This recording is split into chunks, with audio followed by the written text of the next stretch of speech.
ये भी स्वामीनारायण भाई जी। पिछले हम 5 दिनों से राधा जी से बहुत सुंदर टॉपिक्स पर सुन रहे थे और आपके अथक प्रयासों से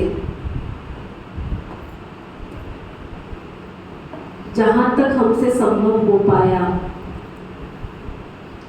अपने शहर की सभी शिव बाबा के मीठे प्यारे बच्चों के लिए जो दे सकते थे वो देने के लिए कार्यरत हैं। आज भी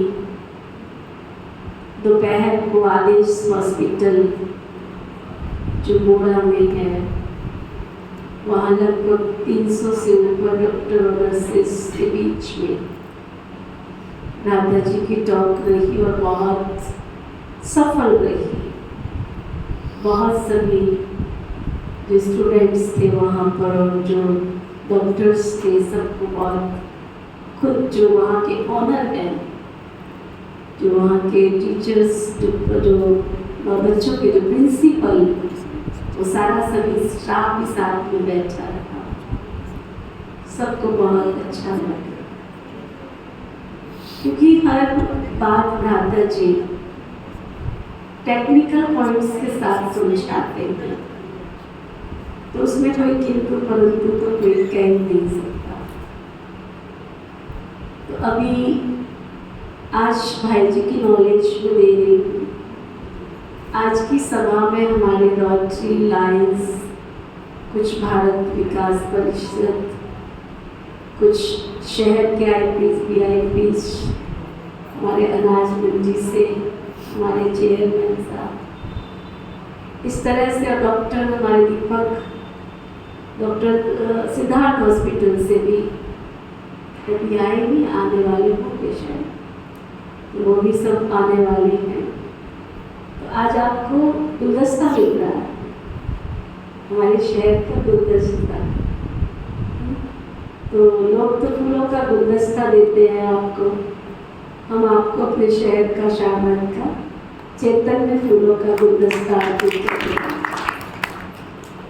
कार्यक्रम को शुरू करने से पहले जैसा कि हमें मालूम है कि रोटरी क्लब के ज़्यादा मेंबर्स हमारे पास आए हैं, तो गुरुवार की उनकी मीटिंग्स होती है, इसलिए दिन हमने गुरुवार का रखा और सबको ये टाइम बहुत अच्छा लग रहा था। तो मैं चाहूँगी कि वो मीटिंग के 1 मिनट का कार्यक्रम जो उनका ऑफिशियल होता है, तो भ्राता SS आहूजा जी जो वर्तमान में रोटरी क्लब के प्रधान हैं, तो वो शुरू करेंगे। आज रोटरी क्लब शाहबाद की जैसा कि बताया कि वीरवार को रेगुलर मीटिंग होती है। मुख्य रूप से तो हम आज अपने डॉक्टर साहब को सुनने के लिए आए हुए हैं यहाँ पर, परंतु विशेषकर क्योंकि आज एक स्पेशल एजेंडा है हमारे, जब भी कोई रेगुलर मीटिंग होती है तो सबसे मुख्य आज एजेंडा है जो पहलगाम के अंदर जो निहत्थे हमारे टूरिस्ट पर गोलीबारी करके उनकी हत्या की गई, तो रोटरी क्लब व शहर के लिए सभी संस्थाएं मिलकर आज इस पर शोक प्रकट करते हैं। और मैं सभी से चाहूँगा कि 1 मिनट के लिए सभी खड़े होकर उनकी आत्मा की शांति के लिए प्रार्थना करें।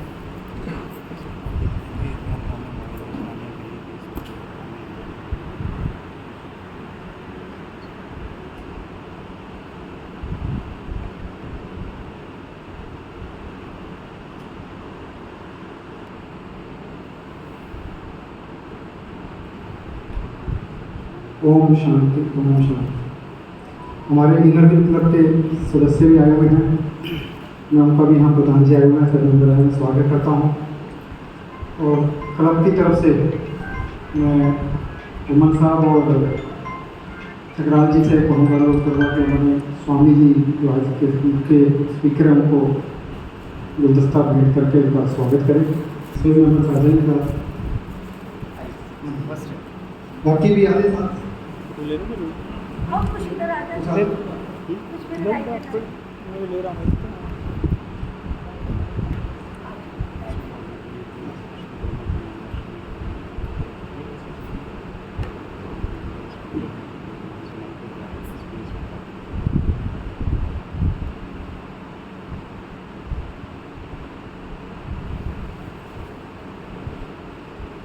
प्रेसिडेंट डॉक्टर हर्ष मुगल जी से अनुरोध करूँगा वो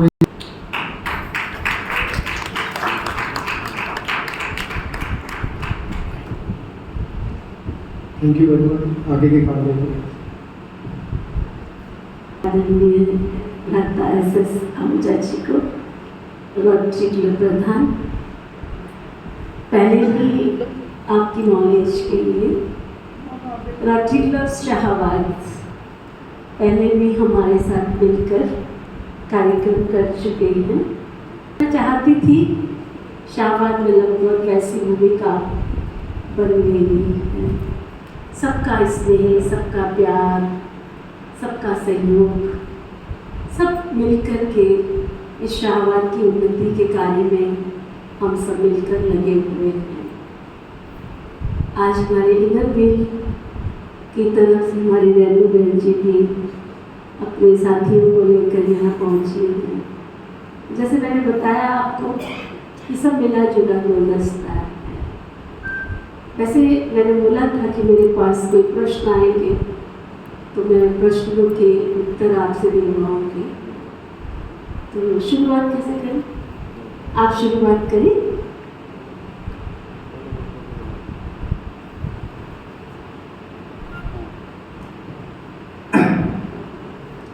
good evening to all of you.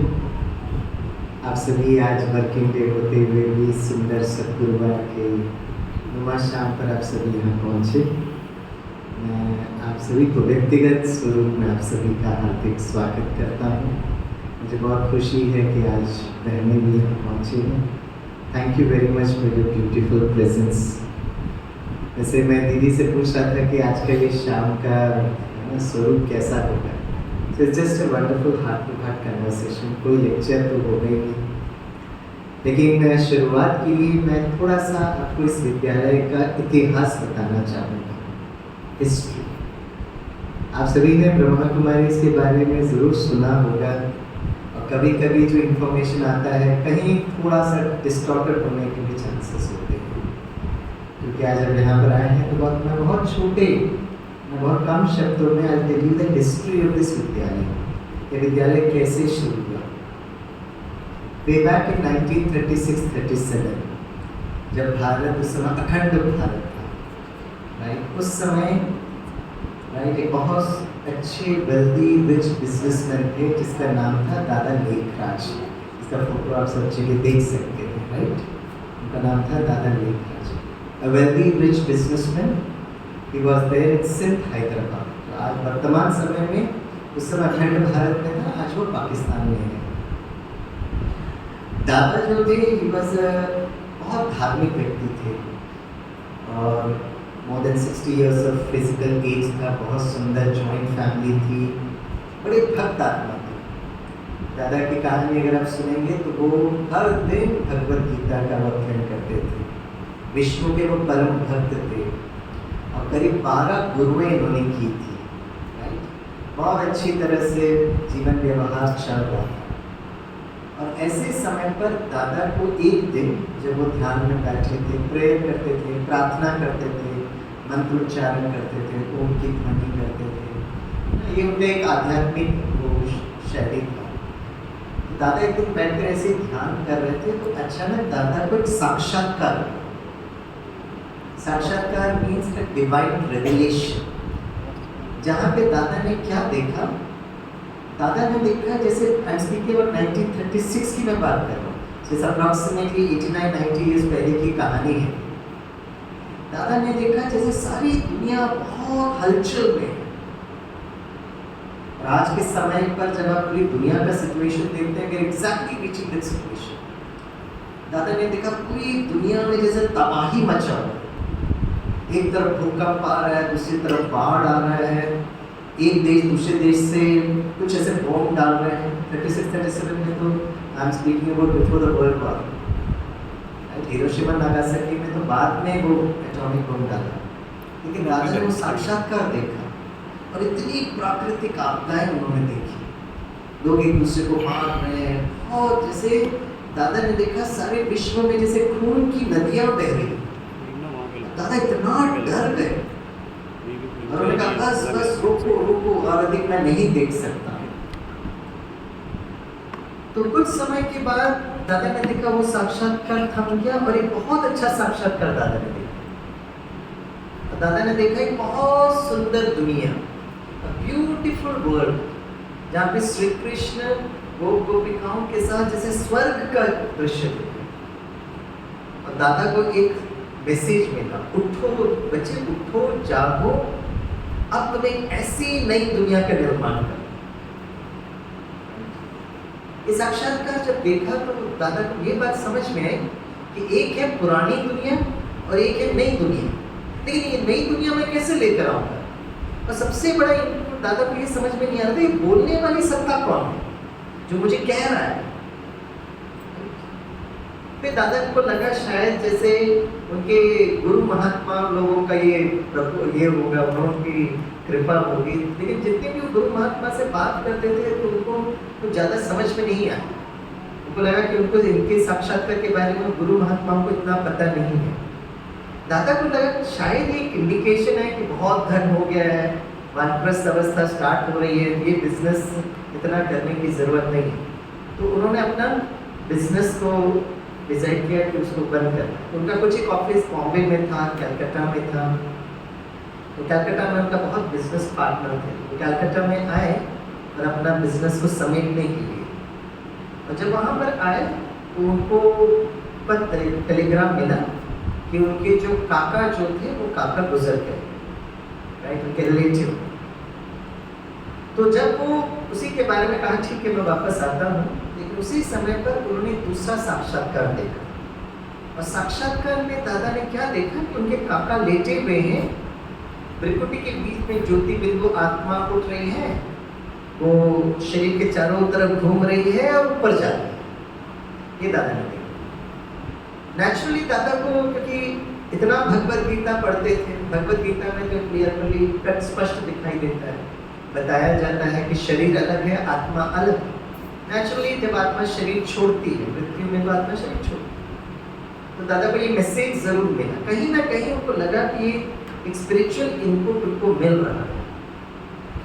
उसी दौरान मैं पूरा साक्षात्कार का विवरण तो नहीं करता हूँ, लेकिन एक बहुत इंपॉर्टेंट साक्षात्कार। तो दादा जब वापस पहुंचे तो उनके परिवार वालों ने देखा कि दादा बहुत अभी गंभीर हो गए हैं, अंतर्मुख हो गए हैं। उनके परिवार वाले भी बार बार पूछते थे, तो दादा को खुद भी बहुत कुछ चीज़ समझ में नहीं आ रहा था। और उन्हीं दौरान एक गुरु महात्मा उनसे मतलब सत्संग कराने के लिए आए थे।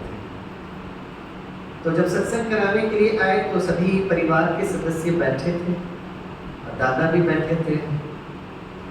अचानक सत्संग चल रहा है, दादा सामने बैठे हैं, गुरु महात्मा जी संदन पर बैठ के सत्संग करा रहे हैं।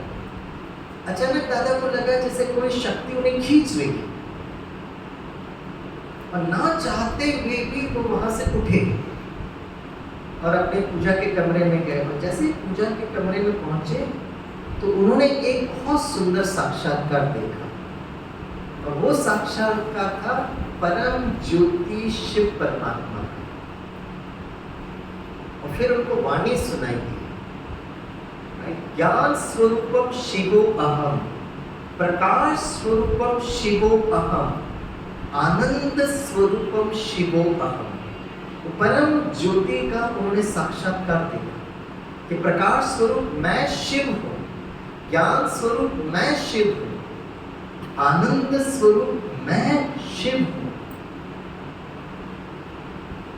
तो जब सत्संग पूरा हुआ तो सत्संग से बीच कर उठकर जाना मतलब it is a disrespect to the guru. तो सबको लगा दादा बीच में उठ के कैसे गए।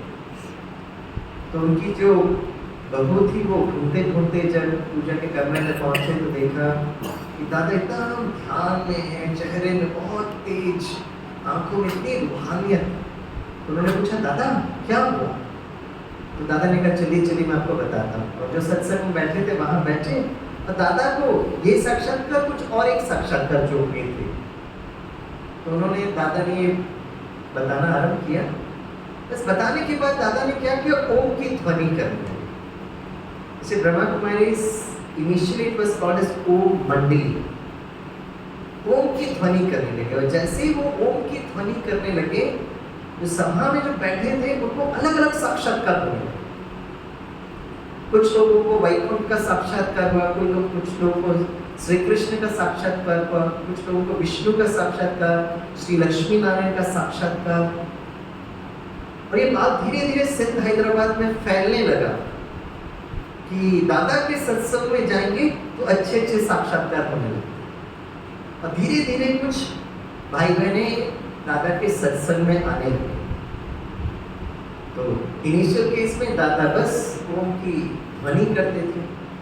फिर कुछ दिनों के बाद उनको ये पता चला, दादा बार बार जैसे, क्योंकि आप उनको समझ में आ गया परम ज्योति ने साक्षात्कार कराया, तो बार बार जैसे परमात्मा से बात करते थे कि भाई एक नई दुनिया लेकर तो आनी है, दुनिया कितनी बड़ी चीज है भाई, अब मैं क्या करूं।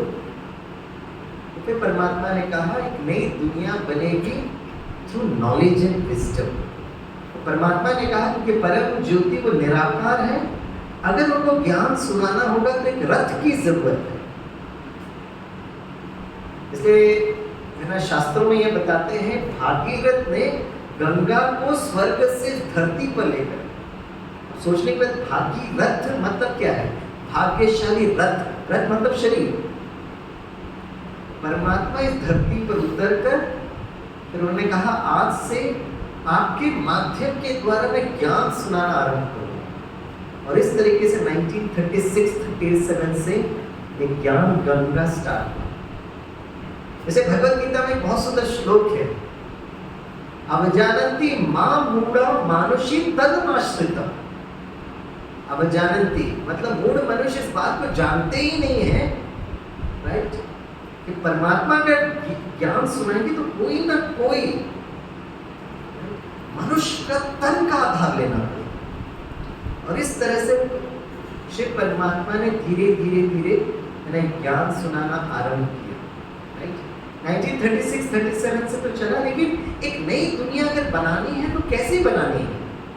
ज्ञान मतलब क्या है, बहुत सिंपल है, स्वयं का परिचय, परमात्मा का परिचय, कर्मों की कोई गति, ये सब धीरे धीरे परमात्मा ने रिवील किया। परमात्मा ने कहा ये प्रकृति का नियम है कि हर रात के बाद एक नया सवेरा है, तो अगर आज कलयुग है तो नया सवेरा जरूर आएगा। और इस तरह से ये कार्य आरंभ होने लगा। 5-8 वर्ष के बाद फिर परमात्मा ने कहा क्योंकि नई दुनिया सिर्फ आपके द्वारा नहीं होगा, बहुत भाई बहनों को जुड़ना पड़ेगा। जैसे आज से आपका नाम होगा प्रजा के पिता हैं आप, जैसे आपका नाम प्रजापिता ब्रह्मा होगा। कहते ब्रह्मा ने एक नई दुनिया, एक नई सृष्टि की रचना की, और जो भी भाई बहने इस ज्ञान को समझेंगे और समाज परिवर्तन के निमित्त अगर बनेंगे, वो अपने आप को ब्रह्मा कुमार और ब्रह्मा कुमारी कहलाएंगे। That is how the name of the विद्यालय has become as Prajapita Brahma Kumari ईश्वरी विश्वविद्यालय। और बहुत, लेकिन इस विद्यालय को बहुत ऑपोजिशन भी हुआ, और ऑपोजिशन का जो मेन कारण था क्योंकि परमात्मा ने कहा ये जो ज्ञान का जो कलश है ये माताओं और बहनों के सर पर हो। आज के वर्तमान समय पे वी आर स्पीकिंग अबाउट नारी सशक्तिकरण। आज से 90 इयर्स पहले जब परमात्मा ने उनको इंस्ट्रक्शन दिया और एक कमेटी बनाई जिसमें 5 माताएं थी, और उनको उन्होंने क्या किया, सारा अपना धन संपत्ति विल कर दिया। Because he was a wealthy rich diamond merchant थे, हीरे के वो पारखी थे, उनका जो बिजनेस था वो हीरे का था, डायमंड मर्चेंट थे। तो उन्होंने अपना सारा धन एक ट्रस्ट को बना दिया, और ट्रस्ट के एडमिनिस्ट्रेटिव हेड बहनें थे। और फिर उन्होंने कहा कि आज से ये जो ईश्वरी विश्वविद्यालय का संचालन, एडमिनिस्ट्रेशन बहनों के द्वारा। ऐसा नहीं कि भाई लोग नहीं आ सकते, भाई भी आते हैं, सुनते हैं, अपना जीवन समर्पण भी कर सकते हैं। ये बहनों को आगे रखना, तो what was the main intention, बहनों को सामने रखना। उन्होंने कहा ये जो ज्ञान है घर गृहस्थ में रहते हुए अपने जीवन को शुद्ध बना। अपने व्यवहार को पवित्र करना। और ब्रह्मा कुमारी इसको इस कारण बहुत ज्यादा ऑपोजिशन फेस करना पड़ा।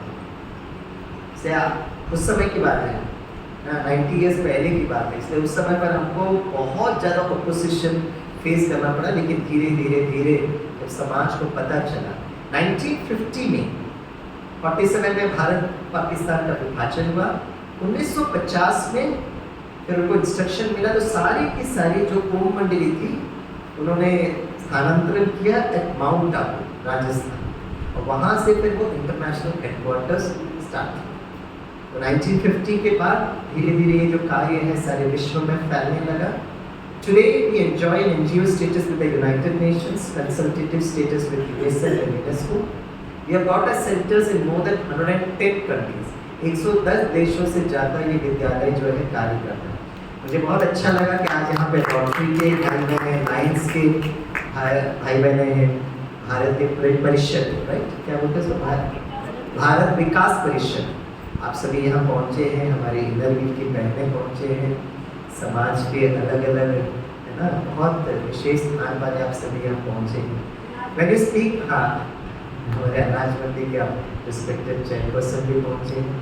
अब आप रोटरी और लायंस को अगर आप देखेंगे, both are international organisations, right. मैं जितने भी, पूरा देश में तो ट्रैवल नहीं किया हूँ, लेकिन जितना भी मैं देश में जाता हूँ तो वहाँ पर वो रोटरी के, है ना, लोग बड़े अच्छे से वो मीटिंग करते हैं, रोटरी और जहाँ तक लायंस ना हो। जिस तरह रोटरी पूरी इंटरनेशनल लेवल पर आप एक साथ सेवा करते हैं, आपका जो थीम होता है तो सारे विश्व में एक ही थीम होता है, उसी तरह लायंस भी है सारे विश्व में, लायंस के मेंबर, तो ये this are all international organisations. उसी तरह Brahma Kumari is also international organisation. और भारतीय विकास परिषद का मैं बहुत, मुझे अच्छा लगता है क्योंकि वो आरएसएस का एक समाज सेवा का प्रभाग है।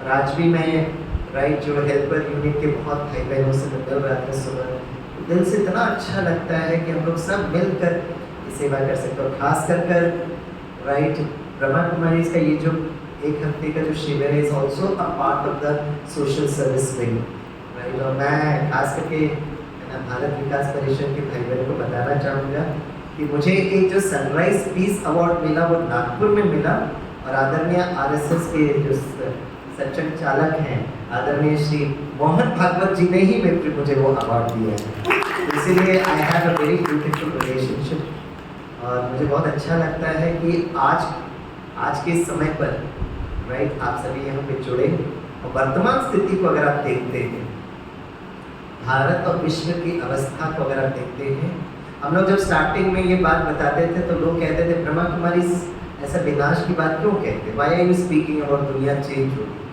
है ना।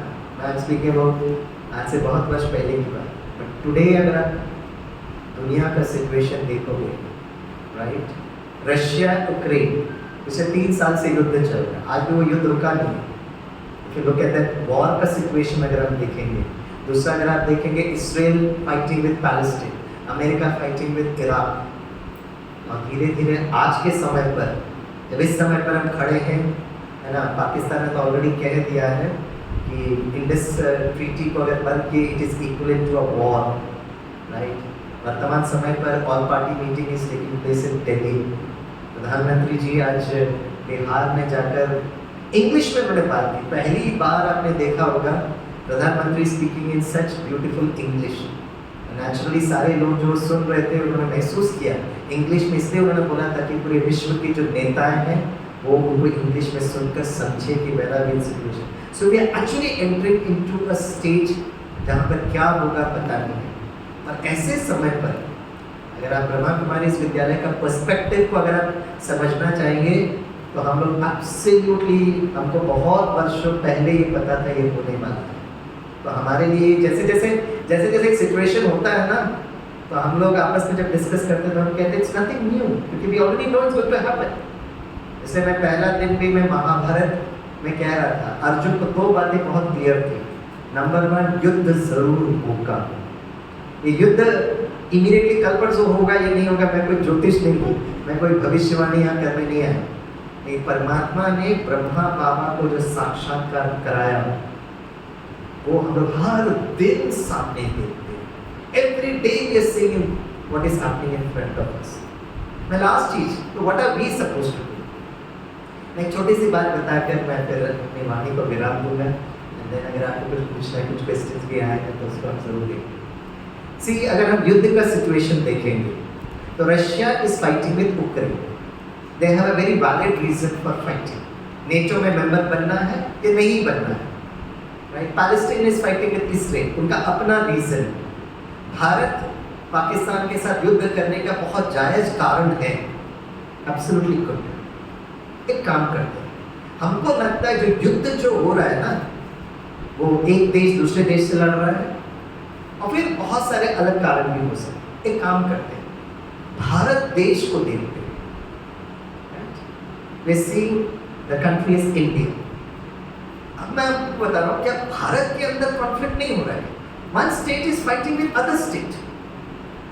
इंडस रिवर की जो ट्रीटी है वो 6 नदियों को लेकर विवाद में 1960 में जो ट्रीटी बना था। अब मैं आपको केरला की बात कर रहा हूँ। केरला भारत के अंदर है।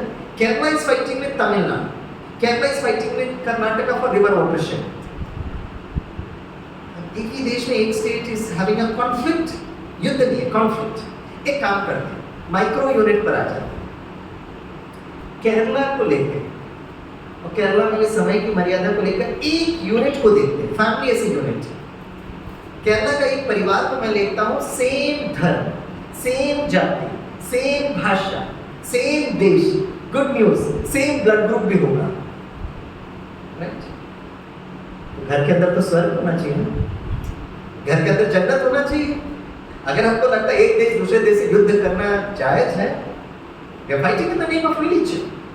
एक रिलीजन को पूछकर आपको मारा गया, इट्स वेरी शॉकिंग। और हम लोग सिविल डिस्टर्बेंस, सिविल वॉर में जा रहे हैं।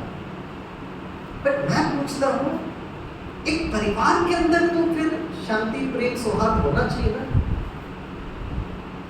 घर के अंदर इतनी हालत खराब। और आजकल समाज में जो हो रहा है, आप लोग कितना न्यूज सुनते हो पता नहीं, क्योंकि मैं उस फील्ड में हूँ, समाज में बहुत लोगों से मिलता हूँ। मेरा जो इंटरेक्शन सबसे ज़्यादा पुलिस फोर्सेस, यूनिफॉर्म फोर्सेस के साथ होता है। ऐसे 4-5 दिन सबको मैं वो मिलिट्री, पैरामिलिट्री का अपना अनुभव सुना रहा था। पुलिस फोर्सेस से हमेशा हमारा इंटरेक्शन होता है। कभी कभी हमारे पुलिस भाइयों से जब हम मिलते हैं और ये कथा सुनते हैं समाज में व्हाट्स हैपनिंग, ऐसे समय में what is the Brahma Kumaris perspective. हम लोग कभी भी किसी पॉलिटिकल सिचुएशन में, जैसे आपने शांति, आज भी दीदी ने सुबह बड़े प्यार से उन आत्माओं जिन्होंने बहुत दर्द में शरीर छोड़ा, उनके प्रति उन्होंने कमेंट्री करा, शांति का दाम दिया। और खास करके मुझे दीदी का सुबह का कमेंट्री बहुत अच्छा लगा, जहाँ पर वो बहनें, माताएं जिन्होंने अपने बेटे को, अपने जीवन साथी को खोया है, इट्स वेरी ड्रामेटिक। उन आत्माओं के प्रति उनको शक्ति देने, उन बहनों को, उन माताओं को शक्ति देने की बात उन्होंने की। तो अगर आप उनसे पूछेंगे कि भाई आज के सिचुएशन में आप क्या बताएंगे, मैंने कहा government is doing its own role. तो हम लोग उस पर कोई प्रतिक्रिया नहीं देते। हम ये कहते हैं, घर के अंदर जो एक देश, एक परिवार के अंदर, हमारे अंदर कॉन्फ्लिक्ट चल रहा है कि नहीं चल रहा है? कितने कॉन्फ्लिक्ट चल रहे हैं। We are trying to resolve a fight between two countries, but what about the conflict that's happening inside our home sweet home? चारों तरफ नजर घुमाइए, रिलेटिव्स में देखिए, बहुत हालत खराब है। तो ऐसे समय पर मैं जो कल परसों आइंस्टीन की एक बात कही थी, वो बताकर मैं अंत करूँगा। आइंस्टीन बड़े बुद्धिमान थे, तो आइंस्टीन ने एक बहुत अच्छी बात बताई थी। आइंस्टीन कहते थे, if I got 1 hour to save this planet Earth, I would spend 55 minutes analyzing the problem and only 5 minutes to get on to the solution. पूरे विश्व की रक्षा सुरक्षा की जिम्मेवारी अगर मुझे बताया गया तो मैं 60 मिनट में 55 मिनट मैं वो प्रॉब्लम क्यों आया उस पर चिंतन करूंगा, सिर्फ 5 minutes to get on to the solution. और नेक्स्ट स्टेटमेंट आइंस्टीन क्या कहते हैं, no problem can be solved from the same consciousness that you created it. एक प्रॉब्लम अगर आई है तो उसमें कलेक्टिव रिस्पॉन्सिबिलिटी है। कॉन्शियसनेस मतलब मन की अवस्था, उसी मन की अवस्था में रहकर आप वो प्रॉब्लम को सॉल्व नहीं कर सकते। भारत पाकिस्तान के युद्ध में आप और हम कुछ नहीं कर सकते, हम साक्षी होकर वो हर दिन टीवी न्यूज देखते रहे। लेकिन घर के अंदर वो कॉन्फ्लिक्ट को अगर हम रोक सकते हैं, और वो कैसे रोक सकते हैं भाई, अपनी कॉन्शियसनेस को चेंज कर। मैं पिछले हफ्ते I was attending a security conference में था। सिक्योरिटी कॉन्फ्रेंस जो माउंट आबू में हुआ था, कभी टाइप करके आप देखना, नहीं तो मैं नीति दीदी को है ना, हमारे यहाँ लास्ट वीक की मैं बात कर रहा हूँ, वहीं से मैं डायरेक्टली दिल्ली से होते हुए कुरुक्षेत्र होकर आपके पास आया। तो मैं उस कॉन्फ्रेंस में सारे navy, air force, army, NSG, SPG, CRPF सब लोग थे। मैं एक हफ्ता पहले की बात कर रहा हूँ, 17 तारीख की मैं बात कर रहा हूँ, 17 अप्रैल, टुडे इज 24 अप्रैल, और 1 वीक पहले 17 अप्रैल को आदरणीय गृह मंत्री श्रीमान अमित शाह ने उस कॉन्फ्रेंस को इनॉग्रेट किया। 21 या 22 को वैलिडेटरी प्रोग्राम था which was done by the honourable defence minister श्रीमान राजनाथ सिंह। ये दोनों वीडियो में श्री अमित शाह ने क्या कहा, श्री राजनाथ सिंह ने क्या कहा ब्रह्मा कुमारी के साथ, वो मैं दीदी को वीडियो भेजूंगा। आपको अगर वो सुनना है जस्ट टाइप कर सकते गूगल में, यूट्यूब में, honourable home minister in security wing conference mount Abu Brahma, पर टक करके आ जाएगा।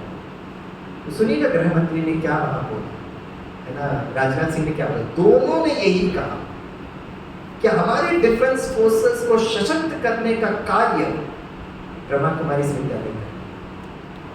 तो आज हम लोग यहाँ पर युद्ध की बात करते हैं, युद्ध करना चाहिए, जाके मिसाइल डालो, ये डालो, ये भावनाओं में बहने की बात है।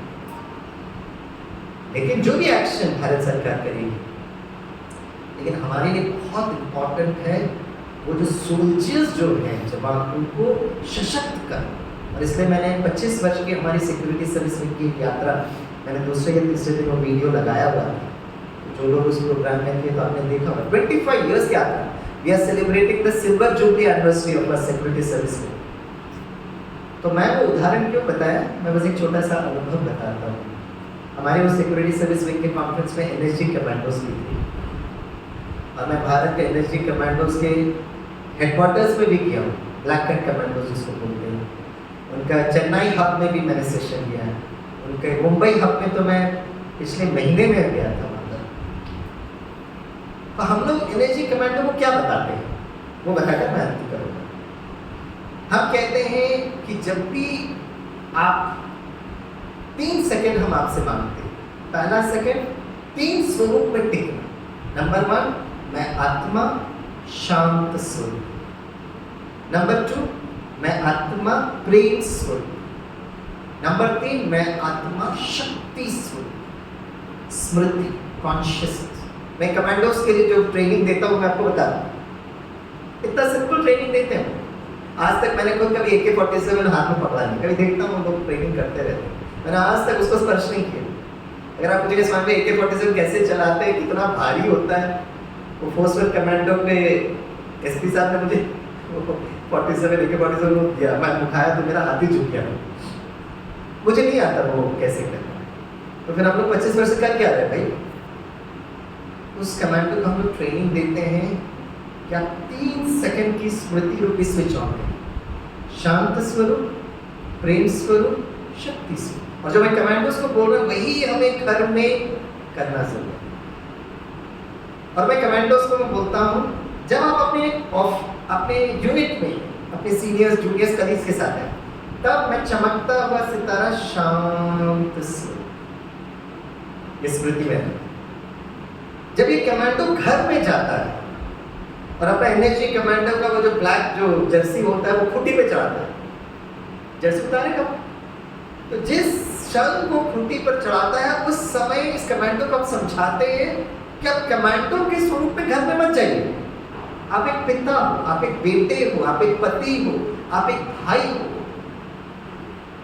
You are not a commando inside your family बाबा, you are a father, you are a husband, you are a son. उस समय मैं आत्मा प्रेम स्वरूप, और जैसे आपको पता चलेगा बॉर्डर में जाना है, टेररिस्ट एक्टिविटी होगा, तो मैं आत्मा शक्ति से। ये 3 स्मृतियां हमें अपने घर पर भी लेकर आनी चाहिए। तो जब मैं मुंबई हब में प्रोग्राम कर रहा था तो फैमिली और बच्चे भी थे। एक बच्ची को मैंने बुलाया, मैंने कहा बच्ची इधर आई। तो बच्ची है, मैंने आप ही एग्जाम लोग युद्ध तो करते हो? कहा जी, राइट, हाँ सर। तो मैंने कहा जब एग्जाम लिखने जाते हो तो क्या करोगे? बोला मैं आत्मा शक्ति से।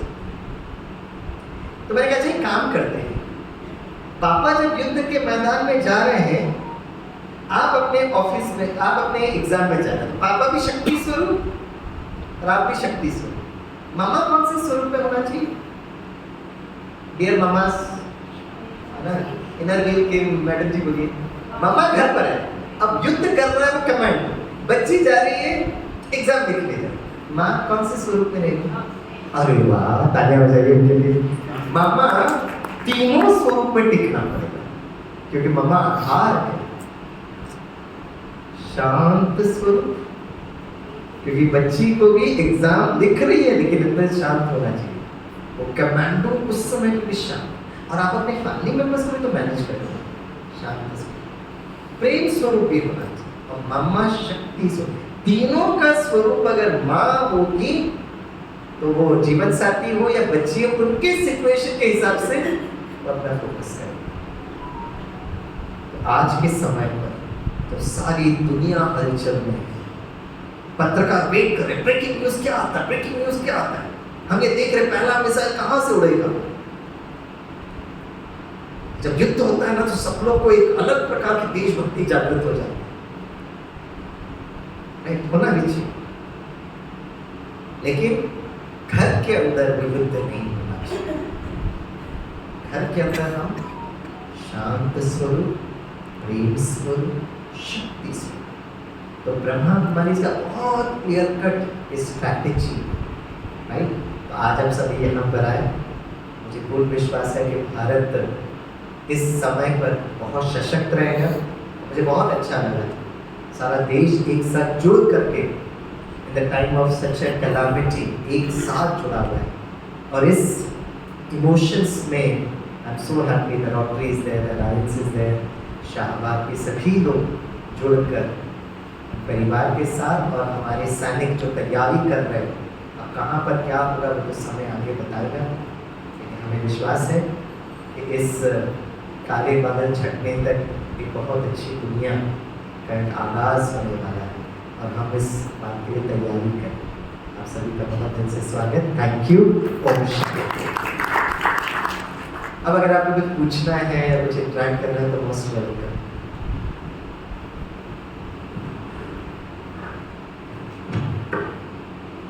बहुत बहुत धन्यवाद आदरणीय भ्राता जी का। वैसे मैं समझती हूँ राजकुमार भाई जी, आपके प्रश्न का उत्तर तो मिल गया है, ठीक है, पूछने की जरूरत तो नहीं है। मैं इसलिए पढ़ रही हूँ, जस्ट रेफरेंस नहीं कर पाते। I respect your question.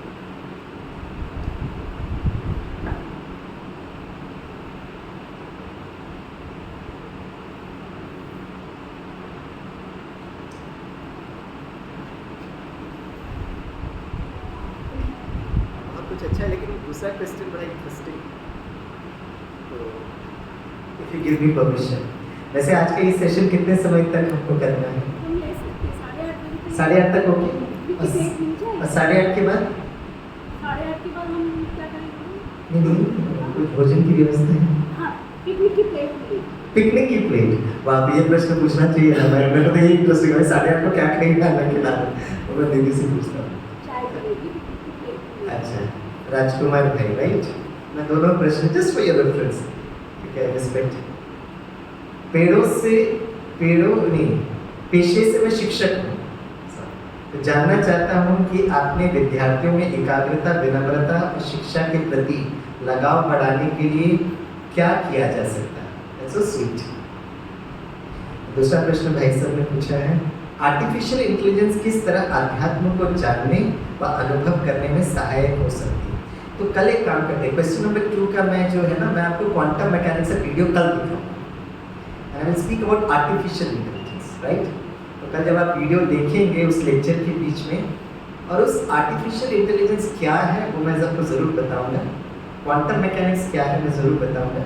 आपको याद होगा राजकुमार भाई, हम लोग पहला दिन ये डिस्कस कर रहे थे कि आजकल आज भी मैंने आदर्श मेडिकल कॉलेज, नाम क्या था, आदेश मेडिकल कॉलेज में प्रिंसिपल सुपरिटेंडेंट थे, करीब पूरी सभा मेडिकल स्टूडेंट से भरी हुई थी, सब नर्सिंग पैरामेडिकल स्टाफ भी थे। तो मैंने उनको भी यही बात पूछा कि I have gone to Tata memorial cancer hospital और 2 महीने का बच्चा suffering from last stage of blood cancer, children suffering from cerebral policy, autism, dyslexia, dementia, Down syndrome. और मैंने पहला दिन बताया था इसका कारण जानना बहुत ज़रूरी है। तो कल मैं आर्टिफिशियल इंटेलिजेंस और ये कारण को देखकर मैं इसको ज़रूर आपको मैं बताऊंगा। So I was remember that question, I appreciate your question. आप शिक्षक हैं, आई रियली अप्रिशिएट यू। बच्चों के लिए क्या किया जा सकता है? तो इनफैक्ट ब्रह्मा कुमारी इसका आध्यात्मिक संस्था का अपना कोई स्कूल नहीं, we don't run a school, but what we do is हम लोग बहुत स्कूल्स और कॉलेजेस में जाकर बच्चों से मिलते हैं, इंटरेक्ट विद चिल्ड्रन और उनको एकाग्रता क्या है, स्थिरता क्या है, दिव्य गुणों की बात करते हैं। मुझे बहुत अच्छा लगता है ये बताते हुए कि बच्चों के लिए, यूथ के लिए हम लोग हर साल है ना चिल्ड्रन समर कैंप करते हैं। आप लोग अपने बच्चों को समर कैंप में भेजते हो, ब्रह्मा कुमारी इसका सारा प्रोग्राम फ्री है। हम लोग बच्चों के लिए चिल्ड्रंस कैंप माउंट आबू में रखते हैं।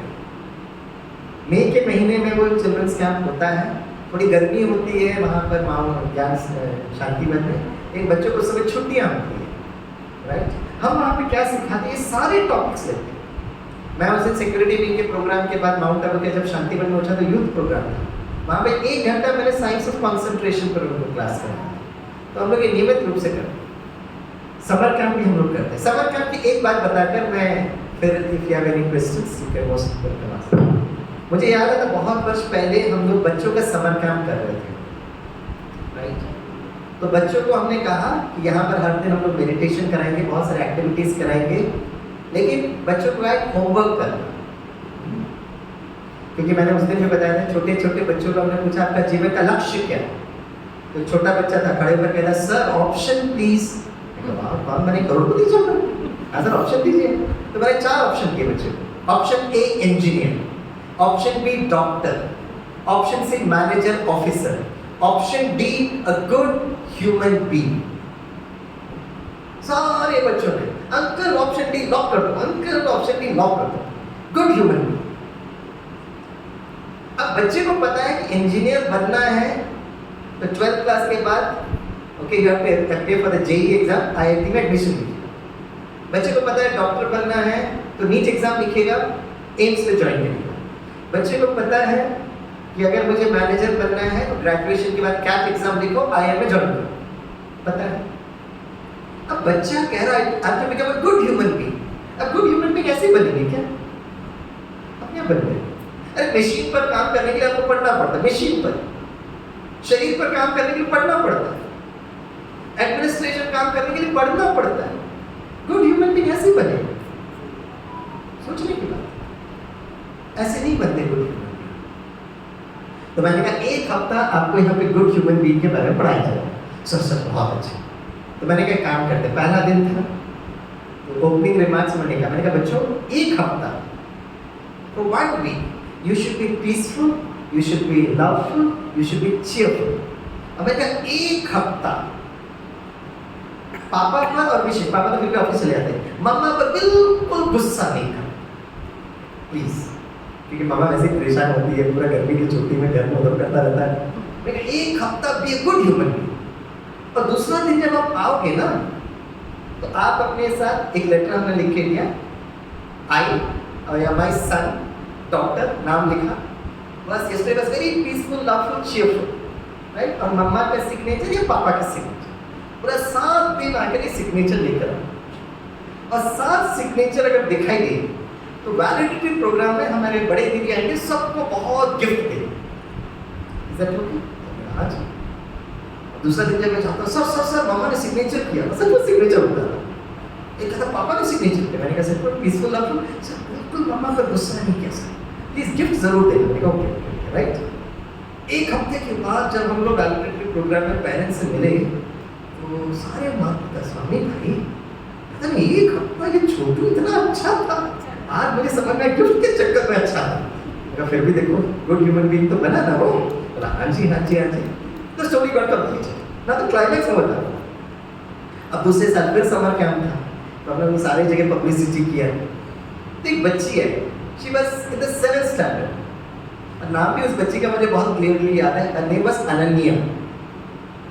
अनन्या है, बोला स्वामी सर पिछले साल मैंने प्रोग्राम अटेंड किया, बहुत अच्छा हुआ। ये बहुत एक्टिविटीज होते थे, बहने बड़े प्यार से उनको टोली प्रसाद सब खिलाते थे, और उनको अलग अलग क्राफ्ट, ड्राइंग, देन मेडिटेशन।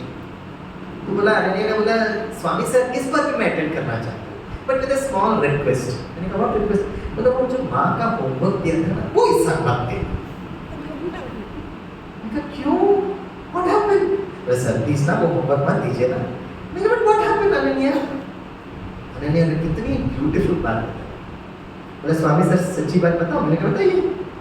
बोला अगर मुझे मम्मा से खास करके गर्मी की छुट्टी में मुझे आइसक्रीम खाने का मन करता था, मुझे चॉकलेट खाने का मन करता था, राइट, तो मुझे थोड़ा पैसे चाहिए होते थे, तो मैं मम्मा से पूछे mamma please give me 10 rupees, I want to buy an ice cream chocolate. Mamma इतने नहीं। तो मैं प्यार से पूछती नहीं। तो मैं क्या करती, एकदम हठयोगी बन जाती थी, एकदम जिद में आ जाती थी, चिल्लाती थी, रोती थी, भोजन नहीं करती थी। मामा को इतना गुस्सा आता था, मामा जोर से मुझे चाटा मारती थी, मैं और जोर से चिल्लाती थी। फिर कुछ समय के मामा को रहम आता था, बाद में मैं रो कर परेशान होती, सबको परेशान करते थे। मामा धीरे से मुझे 10 रुपए दे देती थी, मैं आइसक्रीम खा सकती थी। सर पिछले साल मैंने महसूस किया, एक हफ्ता मैंने मामा से इतना प्यार से पूछा mama give me 10 rupees to buy ice cream. Mama no no no. एक हफ्ते के बाद मुझे पता चला कि एक हफ्ते के बाद रिजल्ट ये था, मेरी मामा अतीन्द्रिय आनंद में थी और मुझे कोई बेनिफिट नहीं हुआ। And the question was, why should I become good? और जैसे ही उसने ये प्रश्न पूछा, मेरी अवस्था वो सीता मैया की तरह था, धीरे से धरती हिल रहा है, मैं टिंग टिंग करके संभाल। 30 वर्षों से मैं बच्चों को कह रहा हूँ, be a good child, be a good doctor, be a good engineer, be a good mother, be a good father, be a good teacher। और ये बच्ची कह रही है, why should I become good?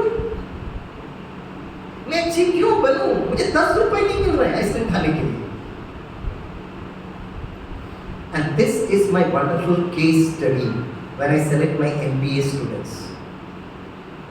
मैं उनसे ज्यादा कुछ प्रश्न नहीं पूछता, मैं कहता हूँ लिखत में मैं उनसे ये पूछता हूँ, what reply should mama give, or what I should reply to this 7th standard में पढ़ने वाली Ananya. The same question is for you also। मुझे अनन्या को क्या समझाना चाहिए? She asked me, why should I become good? और ये अनन्या को समझाना बहुत जरूरी है, क्योंकि अनन्या को 7 स्टैंडर्ड में अगर नहीं समझाया, यही जब बड़ी बनेगी, माँ बनेगी, डॉक्टर बनेगी, इंजीनियर बनेगी, पता क्या डायलॉग बोलेगी? इस कलयुग के दुनिया में ना अच्छा लड़के कुछ नहीं देंगे। आपकी सखियां भी आपस में ऐसी बात करती हैं। वो सखियां आपस में इसलिए बात करते हैं क्योंकि यही प्रश्न जब आप निर्दोष थे, इनोसेंट थे, 7वीं कक्षा में प्रश्न आपके मन में भी आया होगा बहुत बार, लेकिन उसका कोई जवाब भी नहीं। तो आप सभी तो बड़े बुद्धिमान इंटेलेक्चुअल का ऑडियंस बैठी है, मैं उस अनन्या को क्या जवाब दूँ? What should reply should I give to Ananya? तो कहती है, what is the use? 10 रुपए नहीं मिलता नहीं मुझे। राजकुमार भाई, आप ही जरा ट्राई करें, आप शिक्षक भी हो और आपका चेहरा भी बड़ा सुंदर है, आपके प्रश्न भी बड़े प्यारे हैं। क्या जवाब देना चाहिए अनन्या को? मुझे क्या बोलना चाहिए अनन्या को? पूछ रही, why should I become good? मुझे क्या जवाब देना चाहिए बच्ची को? अच्छा आपकी बिटिया है, कितने एज की है? हाँ तो नजदीकी है, 7th स्टैंडर्ड 9th स्टैंडर्ड। हाँ उस दिन आई थी, आई थी स्टेज पर भी आई थी। Yes yes yes. तो इस बच्ची को हमें क्या जवाब देना चाहिए? और फिर सारी दुनिया में कलयुग का दुनिया है भाई, यहाँ पर ये शांति प्रेम खुशी नहीं चलेगी। This is what our replies. This is what we discuss among when we are discussing with each other. हाँ करेक्ट आंसर। आप ऐसे ही नहीं इनर व्हील के प्रेसिडेंट बने, सही जवाब दिया। मैंने भी अनन्या को कहा तो कहती है स्वामी सर आपको मेरे मामा के संस्कार नहीं पता है, पूरी गर्मी की छुट्टी खत्म हो जाएगी, मेरा आइसक्रीम पिघल जाएगा, बट वो 10 रुपए नहीं दे रही। मामा को समझाने का मैंने खुद बोल दिया नहीं देगी वो 10 रुपए, उसको पता है आइसक्रीम खाने से मेरे दांत खराब होते हैं। हाँ अरे नहीं मना करते तो मुझे क्या करना चाहिए? वैसे फिर भी बहुत अच्छा जवाब है, मामा को समझाना चाहिए। मैंने बहुत सोचा क्या जवाब देना चाहिए, क्या जवाब देना चाहिए, और मैं बार बार अनन्या को बुलाता था और वो जवाब देता था, जैसे माँ को समझाओ।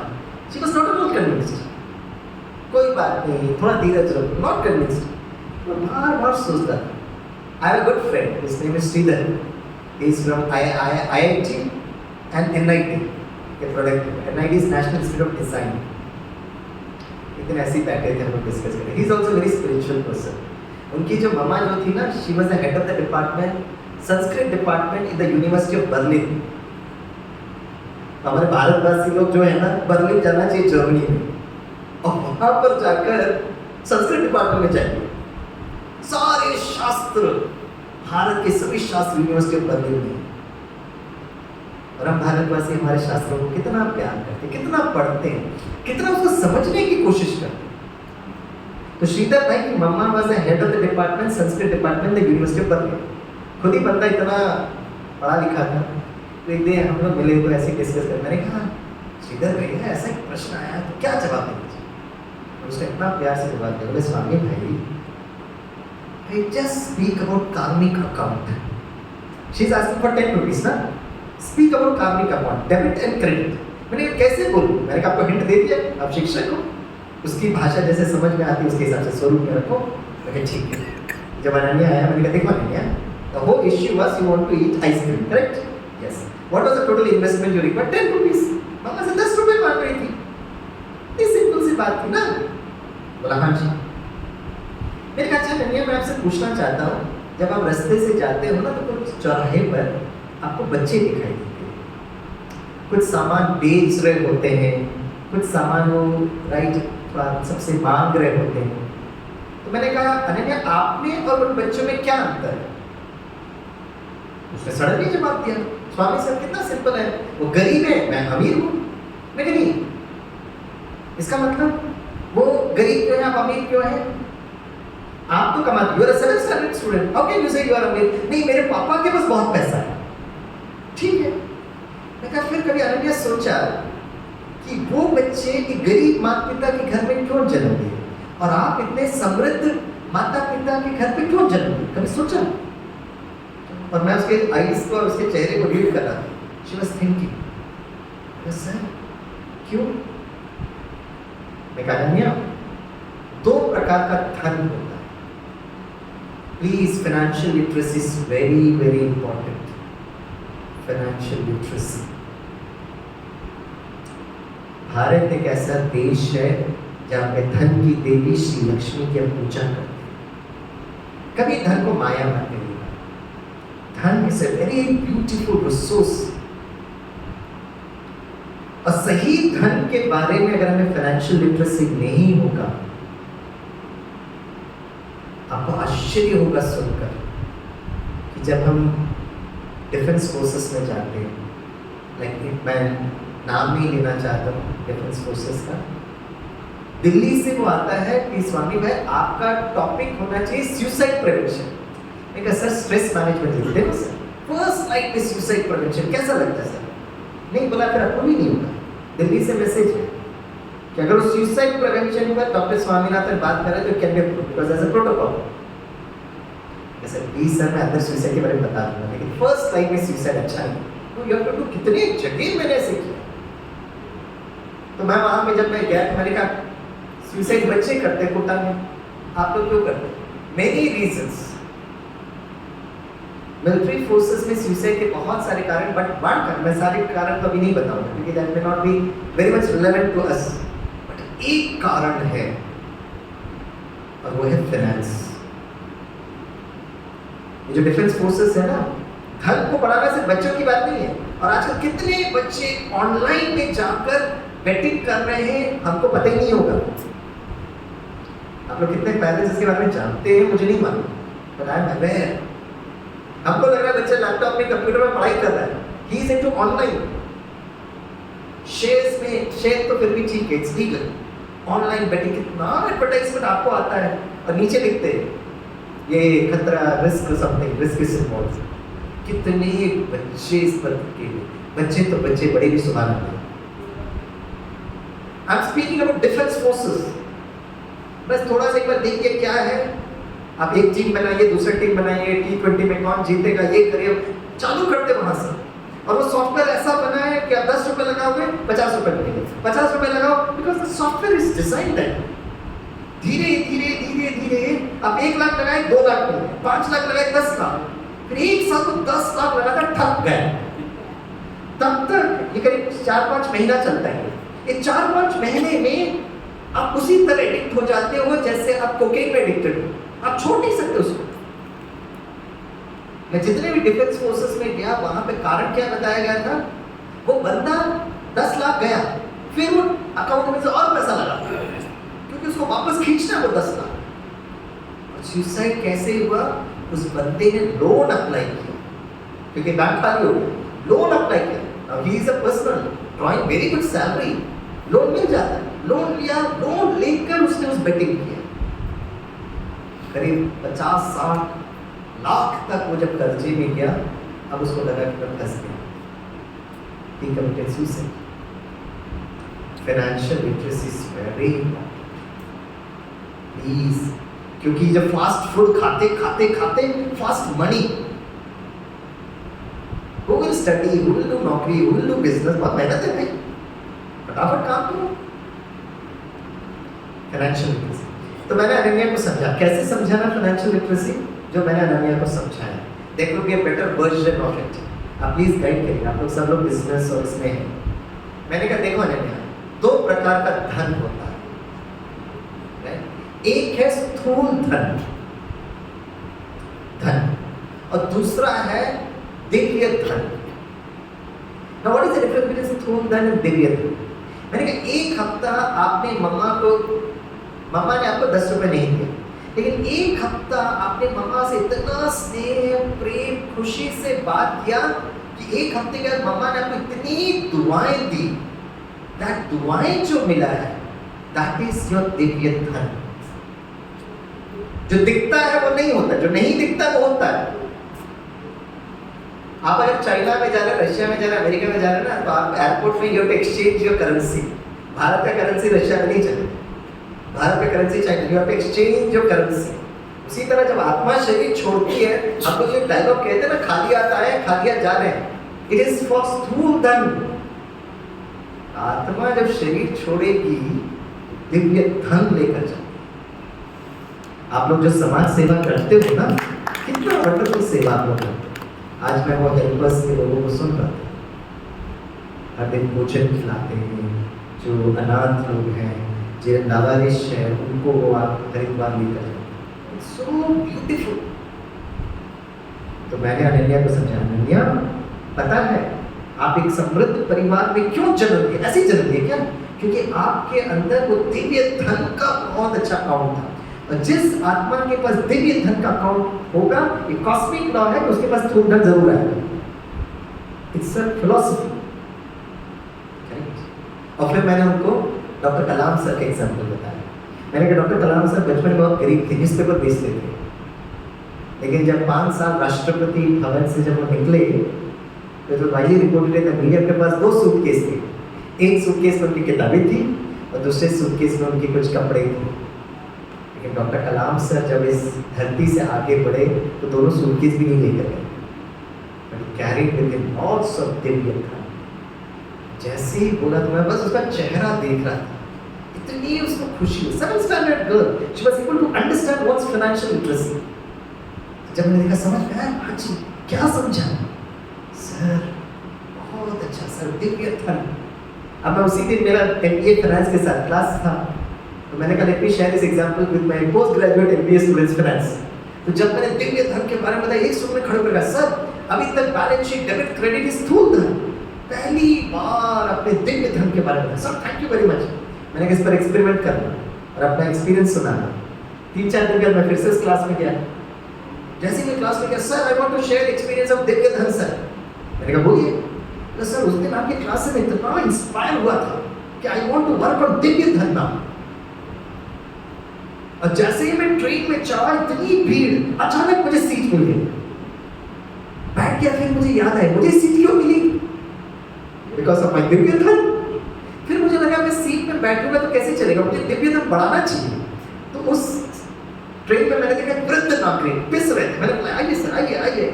नजदीक आए, मैं खड़ा हुआ, उनको बिठा दिया। सर बहुत अच्छा लगा, लेकिन मैं आपको बताना चाहता हूँ आगे मुझे दिव्य धन बढ़ाने का कोई इंटरेस्ट नहीं। क्यों, क्या हुआ? बोला सर घनघोर कलयुग है सर। मैंने कहा क्या हुआ? बोला वरिष्ठ नागरिक बैठ तो गए, लेकिन थैंक यू तो छोड़ो, मुस्कुराए भी नहीं, एक्नॉलेज भी नहीं किया सर। इतना मेरा दिल को ठेस पहुंचा सर। समाज सेवा नहीं कर सकते आज के दुनिया में। मैं कहा माय डियर बॉय, दिव्य धन का फिलॉसफी ये है कि आपने वो सीनियर सिटीजन को बिठा तो दिया, मतलब आपका दिव्य धन बढ़ गया, लेकिन अगर वो आपको धन्यवाद दे देते थे ना, आपका दिव्य धन थोड़ा सा कम हो जाता था। बोला सर ये मैंने कहा जी। बोला सर एक काम करता हूँ, आज फिर से उस लोकल ट्रेन में चढ़ूंगा, उस वरिष्ठ नागरिक को पकड़ूंगा और उनको धन्यवाद दूंगा कि उस दिन धन्यवाद नहीं बोला जिसके कारण मेरा दिव्य धन इंटैक्ट रहा। माता पिता कितनी सेवा करते बच्चों, लेकिन एक्सपेक्टेशन तो रहता है। सेवा इस निस्वार्थ सेवा। एक हाथ दान देना तो दूसरे हाथ को पता नहीं चलना चाहिए। ये हमारे भारत की संस्कृति है। क्वेश्चन इज, इस छोटे से जन्म में हम कितना दिव्य धन बना। दिव्य धन के बारे में बताना चाहिए। Financial literacy is not just about स्थूल धन। तो आज एक काम करना है, राइट? कल, आज तो चलो यहाँ पर आपको थोड़ा सा प्रसाद मिलेगा। कल जब आप जाएंगे ना, किचन में जाएंगे, बहुत खुशी से भोजन बनाओ। अब गुस्से से ये मेरा जीवन है, कैसे जिंदगी भर में बनाते हो। पति को छोड़ो, बच्चे पूछते भी नहीं है, राइट? जैसे ब्रह्मा कुमारी विद्यालय का एक कंसेप्ट मुझे बहुत अच्छा लगा, जो आप लोग सेवा करते हो ना, उसी तरह सेवा करो, दरिया में डालो, आगे बढ़ो। निस्वार्थ सेवा। अब लास्ट क्वेश्चन, क्योंकि समाज सेवा करवा के लोग पूछते स्वामी में आप लोग किस प्रकार की समाज सेवा करते हैं? What kind of service you people do? बहुत सिंपल। मैं आपको एक लास्ट उदाहरण बताकर फिर मेरे क्वेश्चन वैसे भी टाइम हो रहा कि दीदी अपना कंट्रोल रिमार्क्स देंगे। 2020 की मैं केरला की घटना बताता हूँ। 2020 कोविड का पीक टाइम, इट वाज अगस्त 2020। सारी दुनिया घर के अंदर बंद पड़ी थी, बहुत लोग स्ट्रैंडेड हो गए थे। भारतवासी फॉरेन में फंस गए थे, उनकी इच्छा थी कि वो भारत वापस आए। भारत सरकार ने उस समय एक प्रोजेक्ट स्टार्ट किया है ना, वंदे भारत करके, कि जो लोग स्ट्रैंडेड है एयरक्राफ्ट जाएंगे विदाउट एनी फीस, वो भारत लेकर आएंगे। This was a very beautiful project carried by the Indian government. तो एक फ्लाइट चल रही थी, द फ्लाइट वाज दुबई से उठा and the destination was Calicut, Kerala. तो Calicut is a very next district from where I stay, Kannur. तो करीब 7 साढ़े 7 बजे इसकी फ्लाइट की लैंडिंग थी, राइट? बहुत बारिश था, अगस्त के समय पे केरला में बहुत बारिश होती है। एयर इंडिया की फ्लाइट थी with more than 200 passengers on board. अब ये फ्लाइट जब, and Calicut is a table top airport है, तो जब वो नीचे उतरा, because of some calculation error और हेवी रेन्स, वो मैनेज नहीं कर पाए and there was a disaster, accident. Covid से वैसे भी लोग परेशान, दिस वाज अनदर डिजास्टर। तो जैसे ही फ्लाइट के जो एक्सीडेंट हुआ, so the disaster management cell was activated, the collector, district collector is the incharge. Immediate emergency meeting हुआ, तो बोला क्या क्या करना चाहिए। तो पुलिस को भेजा गया, एम्बुलेंस को भेजा गया, hospitals was on high alert, doctors को बोला रिपोर्ट करे, सब कुछ बोला। और वो नेचुरली एक स्टैंडर्ड ऑपरेटिंग प्रोसीजर होता है, जब एक डिजास्टर होता है there is a standard procedure होता है। उस समय पर एक ऑफिसर ने खड़े होकर कहा, सर ये सब तो ठीक है, but we have a very big challenge in front of us. तो बोला कौन सी बड़ी चुनौती है? बोला sir severe shortage of blood. Covid के समय पे लोग बाहर निकलते नहीं थे, ब्लड को इकट्ठा करने मतलब ही नहीं है, क्योंकि एक डेढ़ महीना प्रोटोकॉल होता है, उसके पहले यूज़ करना होता है, otherwise it cannot be. So blood bank में इकट्ठा करने से क्या फायदा, लोग घर से नहीं निकल रहे। There is a severe shortage of blood, sir. More than 200 passengers. Some naturally previously injured. Ambulance ready है, hospital ready है, doctors ready है, blood नहीं है सर। कलेक्टर में क्या काम करते हैं, इमीडिएटली मीडिया में मैसेज डालेगा, टीवी न्यूज़ में कि वी नीड ब्लड। बस सर दैट्स अ चुनौती सर। सेंट्रल गवर्नमेंट का प्रोटोकॉल है सर, बाहर निकलोगे कंपल्सरी क्वारंटाइन फॉर 14 डेज। और Kerala is very strict in that. जैसे आप जब भी कोई वायरस होता है ना, सबसे पहले केरला का नंबर आता है, और कोविड में हमेशा Kerala was on the top. और केरला में सबसे ज्यादा स्वच्छता है, सबसे ज्यादा पढ़े लिखे लोग हैं। तो आपको लगता है केरला साथ से, it is not like that. Kerala में मुझे पता है, अगर आप किसी भी दुकान में गए तो आपको सबसे पहले मोबाइल नंबर लिखना पड़ेगा नाम के साथ। एक हफ्ते में उस 50 मोबाइल नंबर में अगर एक व्यक्ति को भी कोविड हो गया तो 50 मोबाइल नंबर्स में गवर्नमेंट आती है, सबको क्वारंटाइन में बैठना पड़ेगा। इतना वहां पर लोग जागरूक हैं और वो अपने आप क्वारंटाइन हो जाते हैं। इसलिए केरला का नंबर बहुत ज़्यादा उठता है, is because of that awareness and government के प्रोटोकॉल को फॉलो करने से। तो बोले सर गवर्नमेंट का प्रोटोकॉल है सर, बाहर निकलोगे तो कंपल्सरी 14 डेज क्वारंटाइन करना पड़ेगा।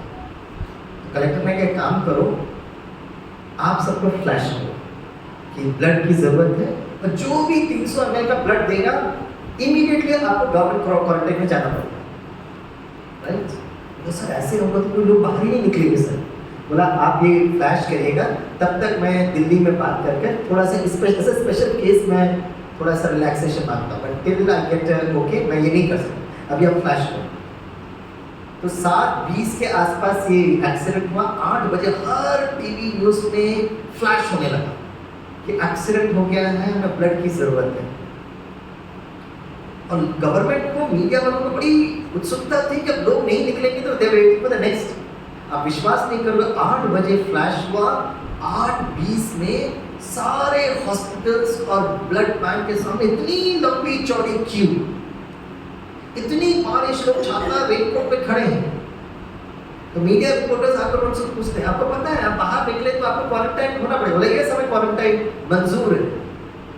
पूरी की पूरी लाइन में लोग खड़े थे, कन्नूर, कैलिकट, वायनाड, मलप्पुरम।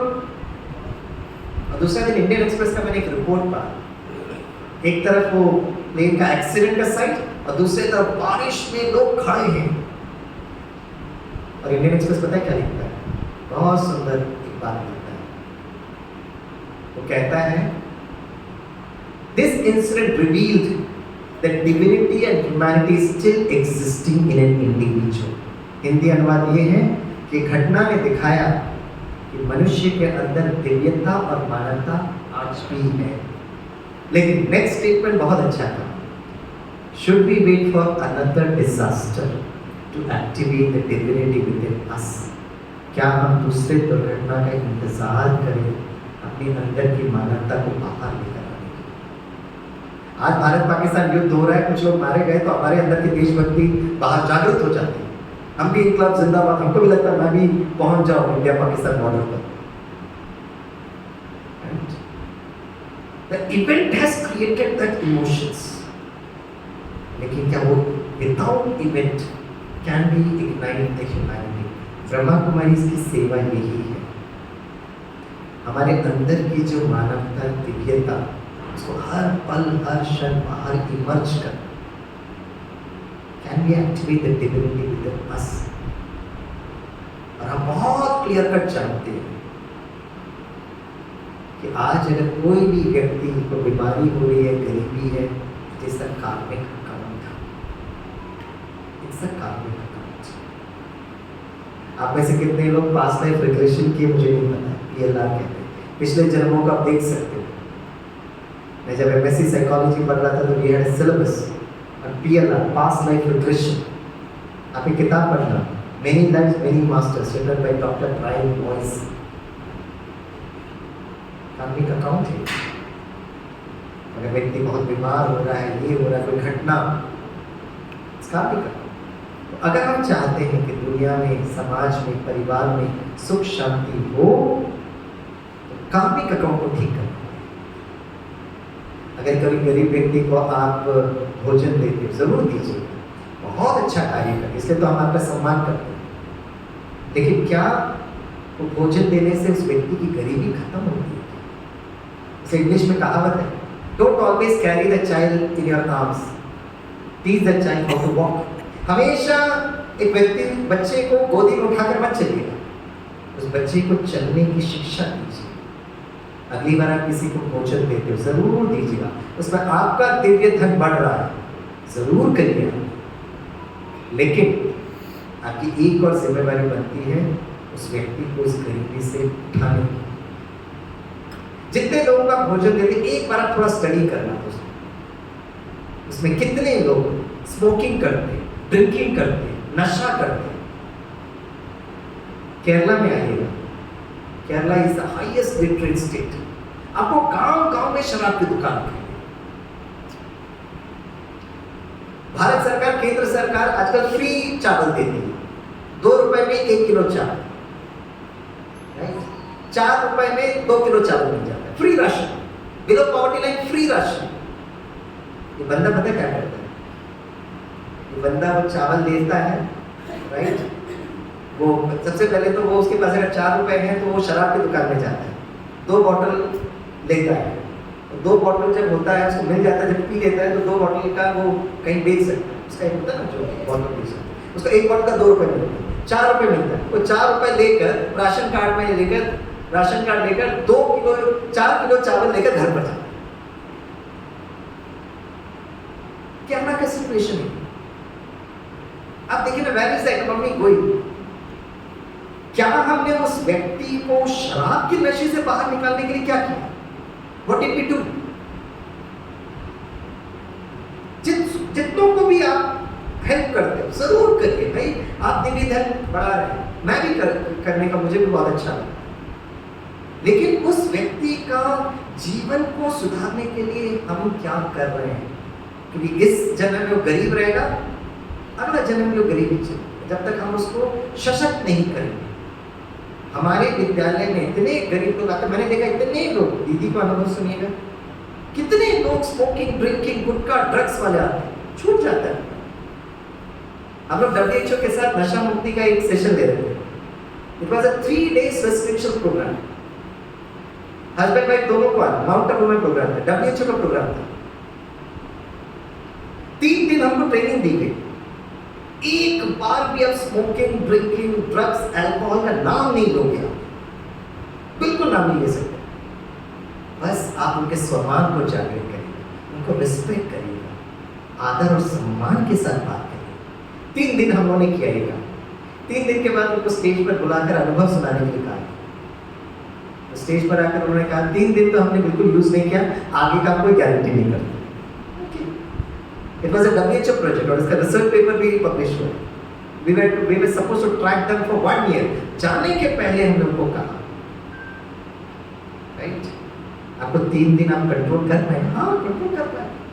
लेकिन काम करिएगा, वापस अपने शहर के ब्रह्मा कुमारी सेंटर पे चले। जाना नहीं जाना आपकी स्वतंत्रता है, लेकिन चाहिएगा।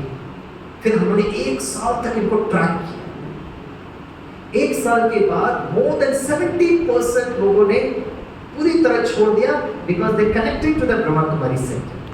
और 30% मैं रिसर्च पेपर, आपके कोई डॉक्टर अगर है या कोई रिसर्च स्टूडेंट है तो मैं गिव यू द जर्नल।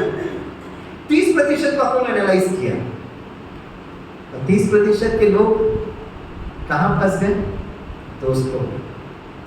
अरे दोस्ती के खातिर, एक पेट, एक पफ, दोस्ती के खातिर।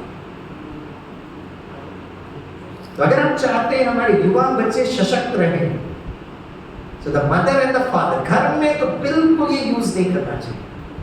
घर में अगर आप किसी को बुलाकर शराब का वितरण करते हो, आपका घर का वास्तु इतना डिस्टर्ब होगा।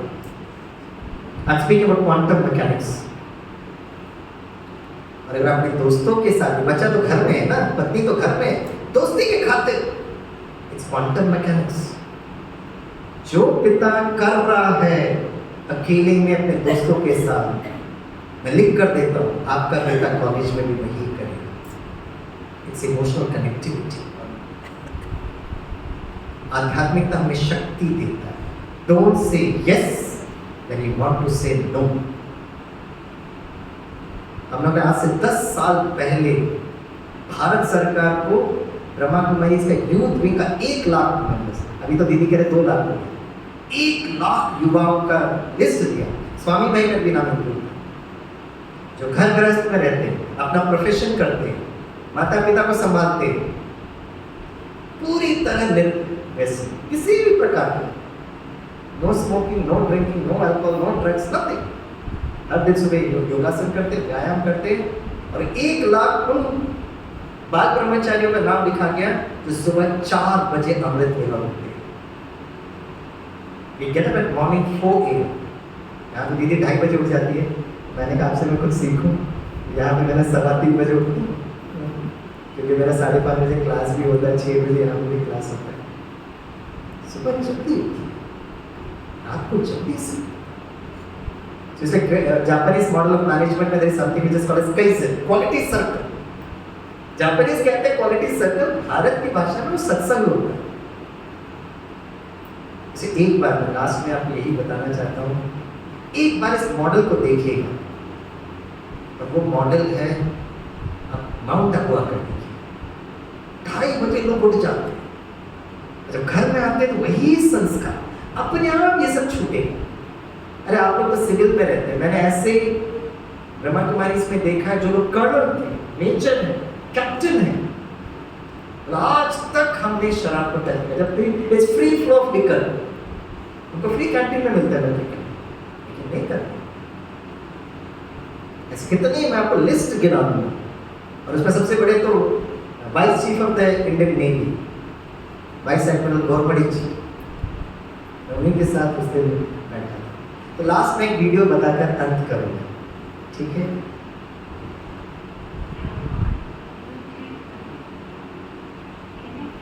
बहुत लोग हमारे विद्यालय से जुड़े हुए हैं, लेकिन एक व्यक्ति को मैं जरूर दिखाना चाहूँगा, आपको भी अच्छा लगेगा। इसके बाद हम लोग अंत करेंगे, आप लोग को दुख भी लग रहा होगा। Just 1 minute। और पता है मैं किसका जिक्र कर रहा हूँ?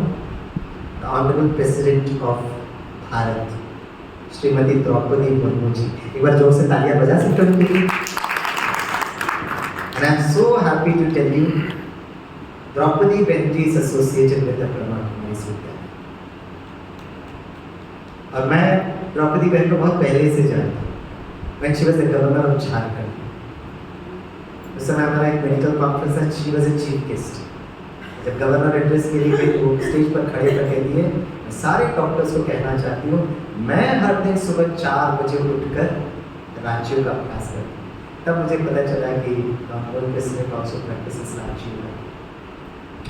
आप अपने ऑफिस में देखिएगा, कोई भी गवर्नमेंट पोस्टिंग होती है ना, एसआई की पोस्टिंग या उसके आगे वाली पोस्टिंग, बहुत आपको ना there is lot of inquiry होता है।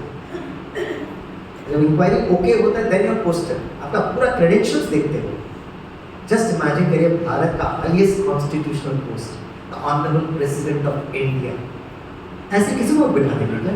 उसका पूरा इतिहास पढ़ते हुए, रॉ हो, एनआईए हो, ये हो, वो सब देखकर फिर वो कैबिनेट कमेटी को कहती है कि this person can be recommended, right? Droupadi Murmu को जब रिकमेंड किया गया था तो ऑनरेबल प्रेसिडेंट, तब एक दैनिक जागरण का एक वीडियो आया था। ये मैं ब्रह्मा कुमारी से वीडियो नहीं दिखा रहा हूँ, लेकिन दैनिक जागरण का वीडियो दिखा रहा हूँ। When she was nominated for the Honorable President of India, जिस दिन हमको समाचार मिला है कि हमारी द्रौपदी बहन जी नॉमिनेट हुए, उससे बहुत अच्छा लगा हमको। First tribal girl of Orissa, मैं आपके गांव के नज़दीक से भी गुजरा, पहाड़पुर रहते से, राइट? तो मैं आपको 2 मिनट द्रौपदी मुर्मू जी का वो वीडियो दिखाता हूँ।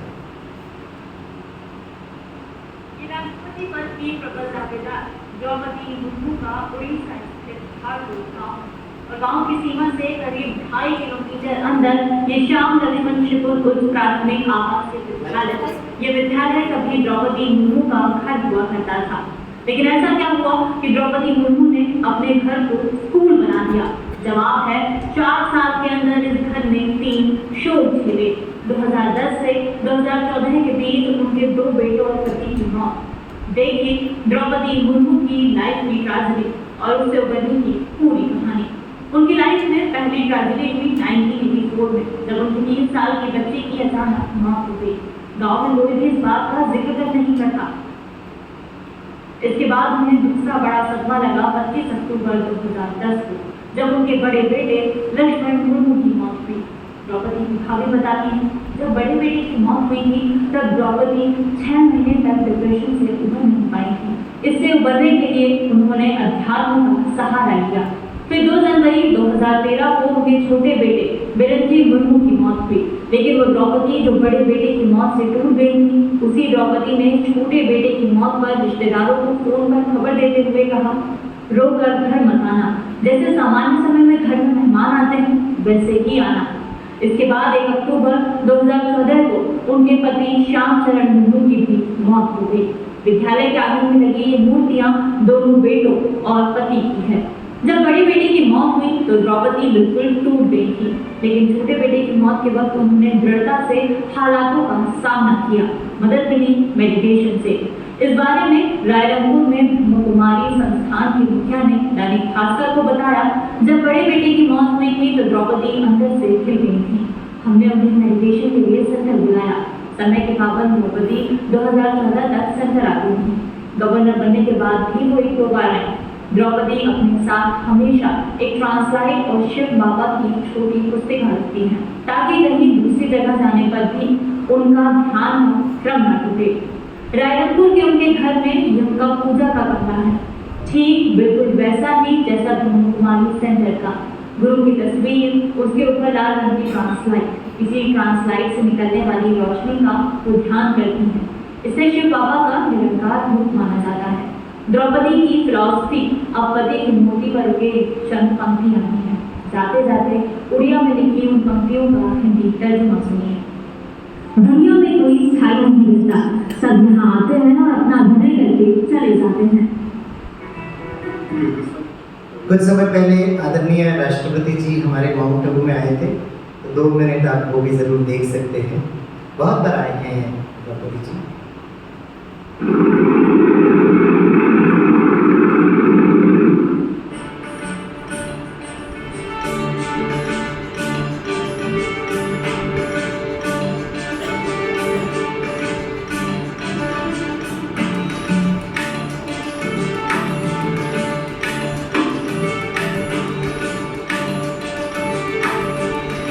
देश की राष्ट्रपति द्रौपदी मुर्मू जी का ब्रह्मकुमारी मुख्यालय आबू तथा माउंट आबू 2 दिवसीय दौरा कई मायनों में यादगार बन गया। उनके स्वागत में पूरा जन सैलाब उमड़ पड़ा। जैसे ही वह ब्रह्मकुमारी संस्थान के शांतिवन पहुंची, उन्होंने संस्थान की पूर्व मुख्य प्रशासिका राजयोगिनी दत्त मोहिनी जी के समाधि स्थल अव्यक्त लोक पर पुष्पांजलि अर्पित करने के बाद वहां से पैदल ही डायमंड हॉल पहुंची।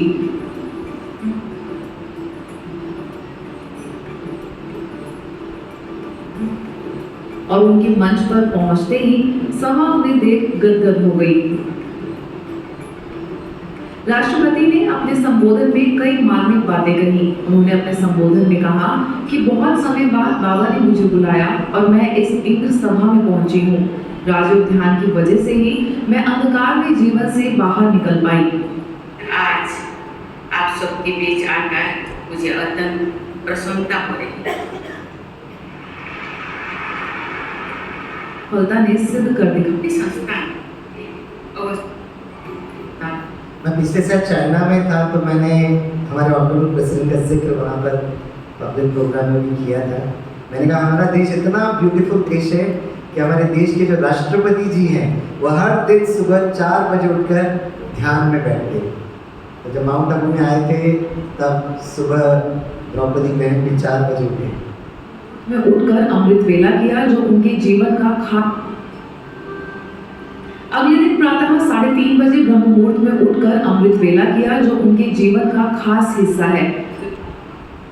और फिर प्रातः 7 बजे मैं मुरली क्लास में भी पहुंची और मुरली के पश्चात यहाँ पर अपने हर दिन अमृत वेला ब्रह्म मुहूर्त में उठते। हर दिन जो मंगली क्लास जो यहाँ चलती है वो भी अटेंड करते हैं। और जब राष्ट्रपति बने तो कहते हैं राष्ट्रपति भवन में 400 कमरे हैं, एक कमरा उन्होंने मेडिटेशन रूम बनाया। और पहली बार भारत के इतिहास में या विश्व के इतिहास में G20 का जो 2-3 साल पहले था, पहली बार राष्ट्रपति भवन से मैसेज आया approve by the prime minister's office कि G20 के राष्ट्राध्यक्षों के जो मेनू होगा प्योर वेजिटेरियन भोजन होगा, no liquor will be serve, right, no nonveg. और आज भी राष्ट्रपति भवन में अगर कोई भी फॉरेन गेस्ट आता है तो पहले से उनको मेनू भेज दिया जाता है, तो कहते हैं अगर आपको नॉनवेज खाना है तो अशोका होटल में जाइए खाइएगा, यहाँ पे प्योर सात्विक भोजन। हमारे देश के राष्ट्रपति हाईएस्ट कॉन्स्टिट्यूशनल पोस्ट, ध्यान की शक्ति से अगर अपने जीवन पे रोल मॉडल बना सकते हैं तो आप और हम तो जरूर उसको फॉलो जरूर कर सकते हैं। मैंने इसलिए आपको ये वीडियो दिखाया क्योंकि खास कर आप सभी को मैं माउंट आबू में इन्वाइट करना चाहता हूँ। एक बार माउंट आबू जरूर रहिएगा प्लीज़। एक हफ्ते का राज्य होकर पोस्ट करेगा, अगले मैं 2-3 दिन सिर्फ हूँ, फिर यहाँ से मैं आगे की यात्रा पर चले जाऊँगा। तो अगले 2-3 दिन फ्राइडे सैटरडे संडे अगर आपके पास वक्त होगा तो आप ज़रूर आइएगा। आप सभी का बहुत दिल से शुक्रिया। जय हिंद, ओम शांति।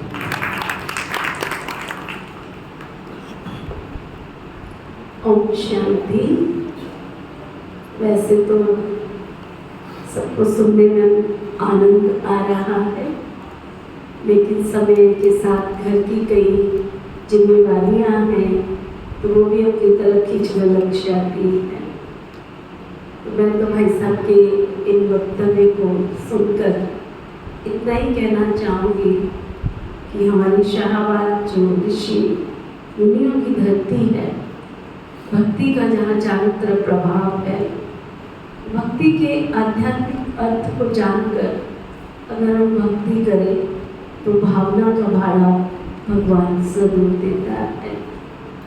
हमारे प्रैक्टिकल जीवन में हम करते कुछ और है और कहते कुछ और है, बताते कुछ और है, जाते कहीं और है। तो कथनी करनी का जो आपस में सामंजस्य होना चाहिए वो नहीं होने के कारण हमारे जीवन में सुख और शांति की कमी आती जा रही है। ब्रह्मा कुमारी विश्वविद्यालय किसी से किसी भी प्रकार की कोई कामना की इच्छा नहीं रखता, बट इतना ज़रूर रखता है कि हम एक ही पिता की संतान हैं।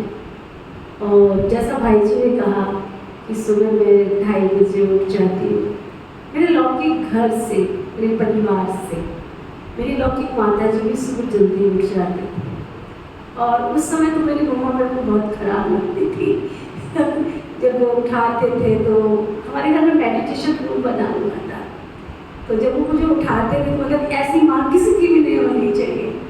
लेकिन जब मैं बड़ी हुई और मेरे को पढ़ाई में थोड़ा फर्स्ट क्लास रही, स्कॉलरशिप लिया और जब बाबा के घर में आई तो मेरी मम्मा को इतना शौक था कि मैं पढ़ूँ, जितना पढ़ सकती हूँ उतना पढ़ूँ। तो पढ़ाई करने का होशियार भी थी पढ़ने में। अचानक ही सडनली मेरे साथ ये सब कुछ हुआ कि मैं बाबा के घर में इधर आई। हमारे दीदी, एक मोहिनी दीदी है, वो ट्रांस में जाते हैं, बाबा से संदेश लेकर आते हैं। मुझे बाबा के घर में भोग लगाने का बहुत शौक है, बचपन से है। यहाँ से पैसा मिलेगा, वहाँ से मिलेगा, मैं दीदी को जाके जमा करूँ, मेरे नाम से गुरुवार को भोग लगाना। तो मुझे मधुबन में थी तो मेरा रिजल्ट आउट हुआ, मैं उस समय 10th क्लास में थी। तो रिजल्ट आउट हुआ तो मैंने बोला कि ऐसे बाबा को भोग लगाना है, तो भोग लगाया। बाबा ने कहा कि बच्ची तो पढ़ने में स्कॉलरशिप लेती है, होशियार है, और ये तो मेरी रूहे गुलाब बच्ची है। उस समय मैं रूहे गुलाब का मतलब भी नहीं जानती थी, रूहे गुलाब क्या होता है, कांटों में खिलता है तो मुझे पता ही नहीं था। गुलाब है इतना पता था कि वो सुंदर होता है, लेकिन कांटे भी होते हैं ये तो पता ही नहीं था। तो और अगर बच्ची को इस पढ़ाई में भी स्कॉलरशिप लेनी है तो फैसला कर लो। जस्ट मैंने सोचा कि ठीक है, तो ट्रेनिंग हो रही थी, वो ट्रेनिंग किया और उसके बाद बड़ी दीदी मनमोहिनी जी थे, उन्होंने कहा नहीं 12th तो करना चाहिए। तो बाबा की और दीदियों की आज्ञा के साथ 12th किया और जस्ट बाबा के डायरेक्शन से, यानी दुनिया में लोग अपना फैसला खुद करते हैं, लेकिन मुझे बाबा ने सेलेक्ट किया। तो मुझे इस बात की बहुत खुशी होती है कि लोग तो खुद भगवान के लिए आगे जाते हैं, पर भगवान ने मुझे सेलेक्ट किया। बस वो दिन है कि आज मैं बाबा के घर में हूँ। जब बाबा के घर में आए तो लोगों की इतनी बातें सुनना, मम्मा ने तो कभी एक शब्द भी नहीं बोला। हमारे लौकिक में मैं छोटी थी ना, तो मेरी माँ ने मुझे राजकुमारी की तरह पाला, बहुत छोटे प्यार से। यानी रात को अगर मैंने कह दिया 12 बजे भी कि मुझे ये चीज़ चाहिए, वो कहाँ से लाई है मुझे नहीं मालूम है। तो इस तरह से मेरी लाइफ में ये आया। और जब बाबा के घर आई सेवा स्थान पर, लोगों की बातें सुन सुन के मुझे लगे कि बाबा ने कहा था तुम रुए गुलाब बच्ची हो, अब पता लगा कि कांटों के बीच में रुए गुलाब खिलता है। तो इस प्रकार से बाबा की सेवा करते करते आज 45 वर्ष हो गए हैं बाबा की सेवा करते करते। तो मेरे को एक लक्ष्य रहता है कि परमात्मा इस सृष्टि पर आया है और वो नई दुनिया की स्थापना कर रहा है, स्वर्ग आने वाला है इस धरा पर। और ये तो हम जानते हैं सभी कि रात के बाद सवेरा तो आएगा ना, ये तो हम अच्छी तरह से जानते हैं। तो उस सवेरे को हम स्वागत के साथ बुलाएंगे तो बहुत अच्छा, नहीं तो धर्मराज परमात्मा के पास 2 रास्ते हैं, या तो प्यार का रास्ता है या फिर धर्मराज के डंडे का रास्ता है। तो ब्रह्मा कुमारी विश्वविद्यालय कहता है कि पुण्य की पूंजी इतनी जमा कर लो, उस परमात्मा को याद करके उसकी पढ़ाई करना क्या है।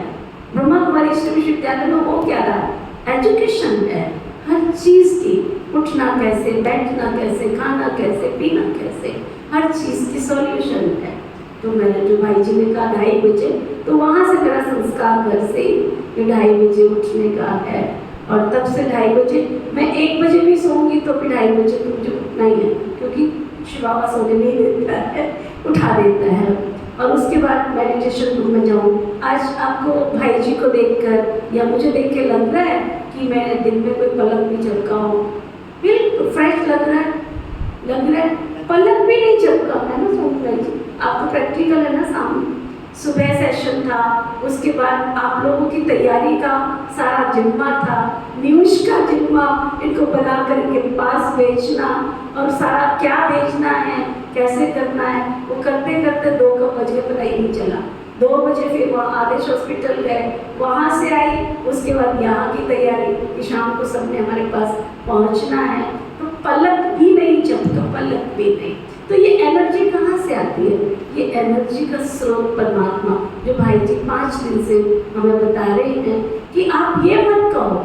जब कोई मुझे आकर के ये बोलता है हमारे पास तो टाइम नहीं है, फुर्सत नहीं है, हमारी ये समस्या, अरे मीठे भाई और बहनों, समस्या के समाधान के लिए ही तो ये मेडिटेशन सिखा रहे हैं, परिस्थितियों पर विजय प्राप्त करने के लिए तो ये रास्ता दिखा रहे हैं।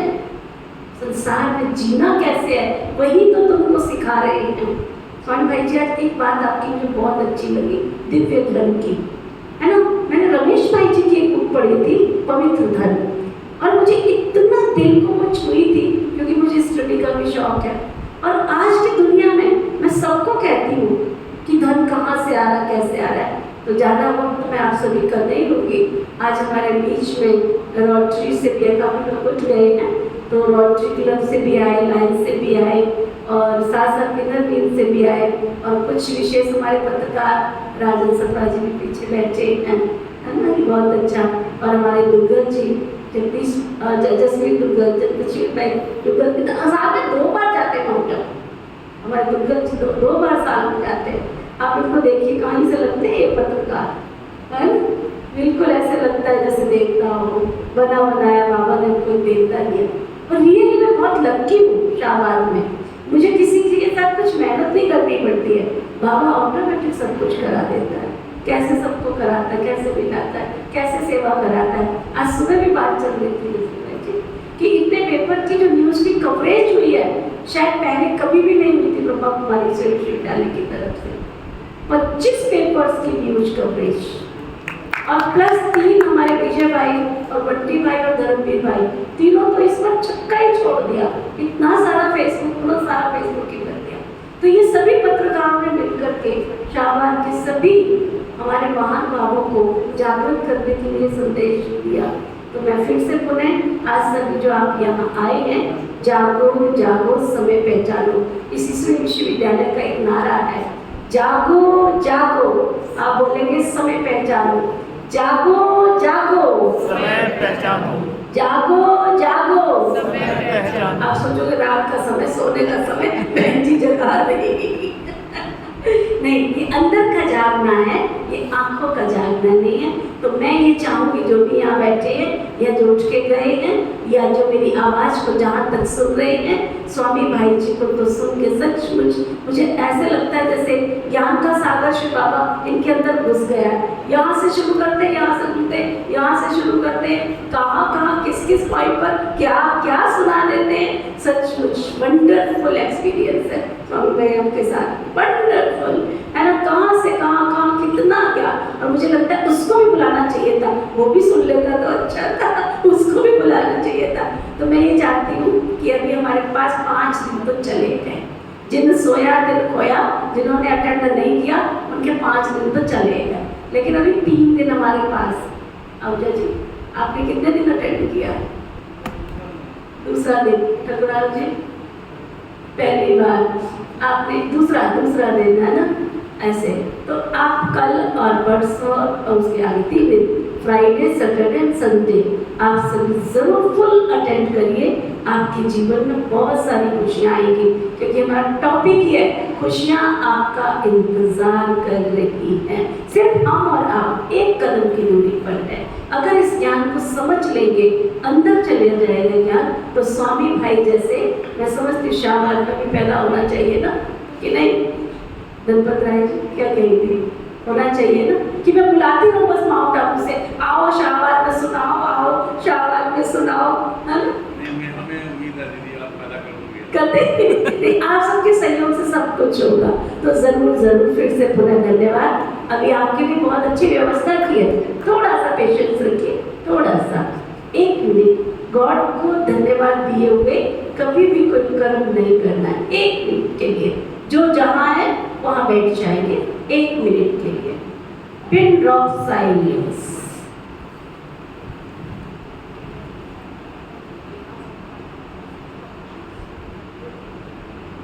अपने मन की आंखों से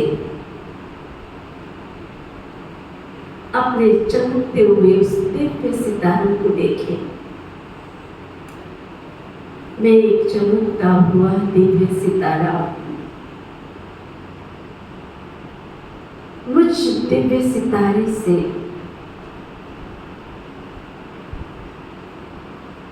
किरणें मेरे चारों ओर फैल रही है। स्वयं शांति का सागर श्री परम पिता, परम आत्मा, शांति की किरणें सारे विश्व की सर्व मनुष्य आत्माओं के ऊपर वर्षा कर रही है। संसार की करोड़ों शांति के अभिलाषी, परमात्मा मिलन की प्यासी आत्माओं की मन की गागर शांति से भरपूर कर रहे हैं। समस्त संसार के कोने कोने में शांति के सागर की किरणें, शांति के प्रकंपन, शांति के वाइब्रेशंस फैला रही है।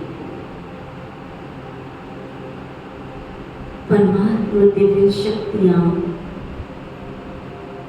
परमात्मा दिव्य आशीर्वाद, परमात्मा दुआएं विश्व के कोने कोने में उन असहाय, दुखी, परेशान आत्माओं को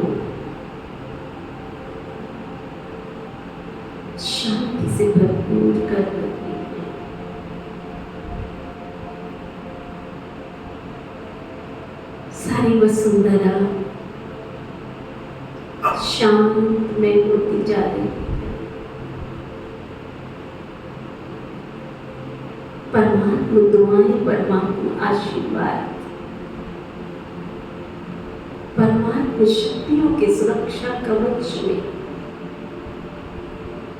सारा विश्व सुरक्षित होता जा रहा है। प्रभु मिलन की प्यासी आत्माएं परमात्मा शक्तियों को प्राप्त करने के लिए प्रभु के द्वार अपनी झोली भरकर संपन्नता का आनंद ले रही है। सभी स्वस्थ बने, सुखी बने, निरोगी बने, कल्याणकारी बने, मंगलकारी बने। चारों तरफ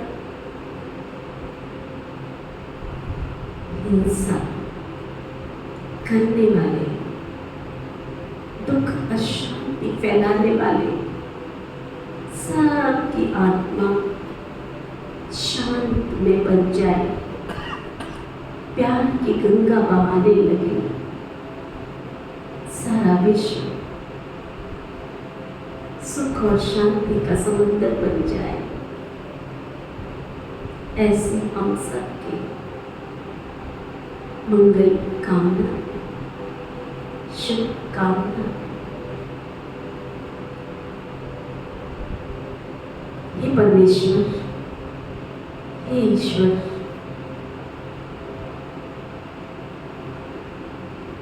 सबके ऊपर अपनी दया बरसाना, कृपा बरसाना, सबका जीवन सुख में बना दे।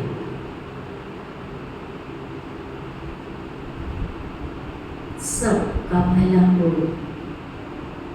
सब सुख पाए, सबका भला हो, सब सुख पाए, सबका भला, सब सुख। शुक्रिया, शुक्रिया, शुक्रिया। ओम शांति।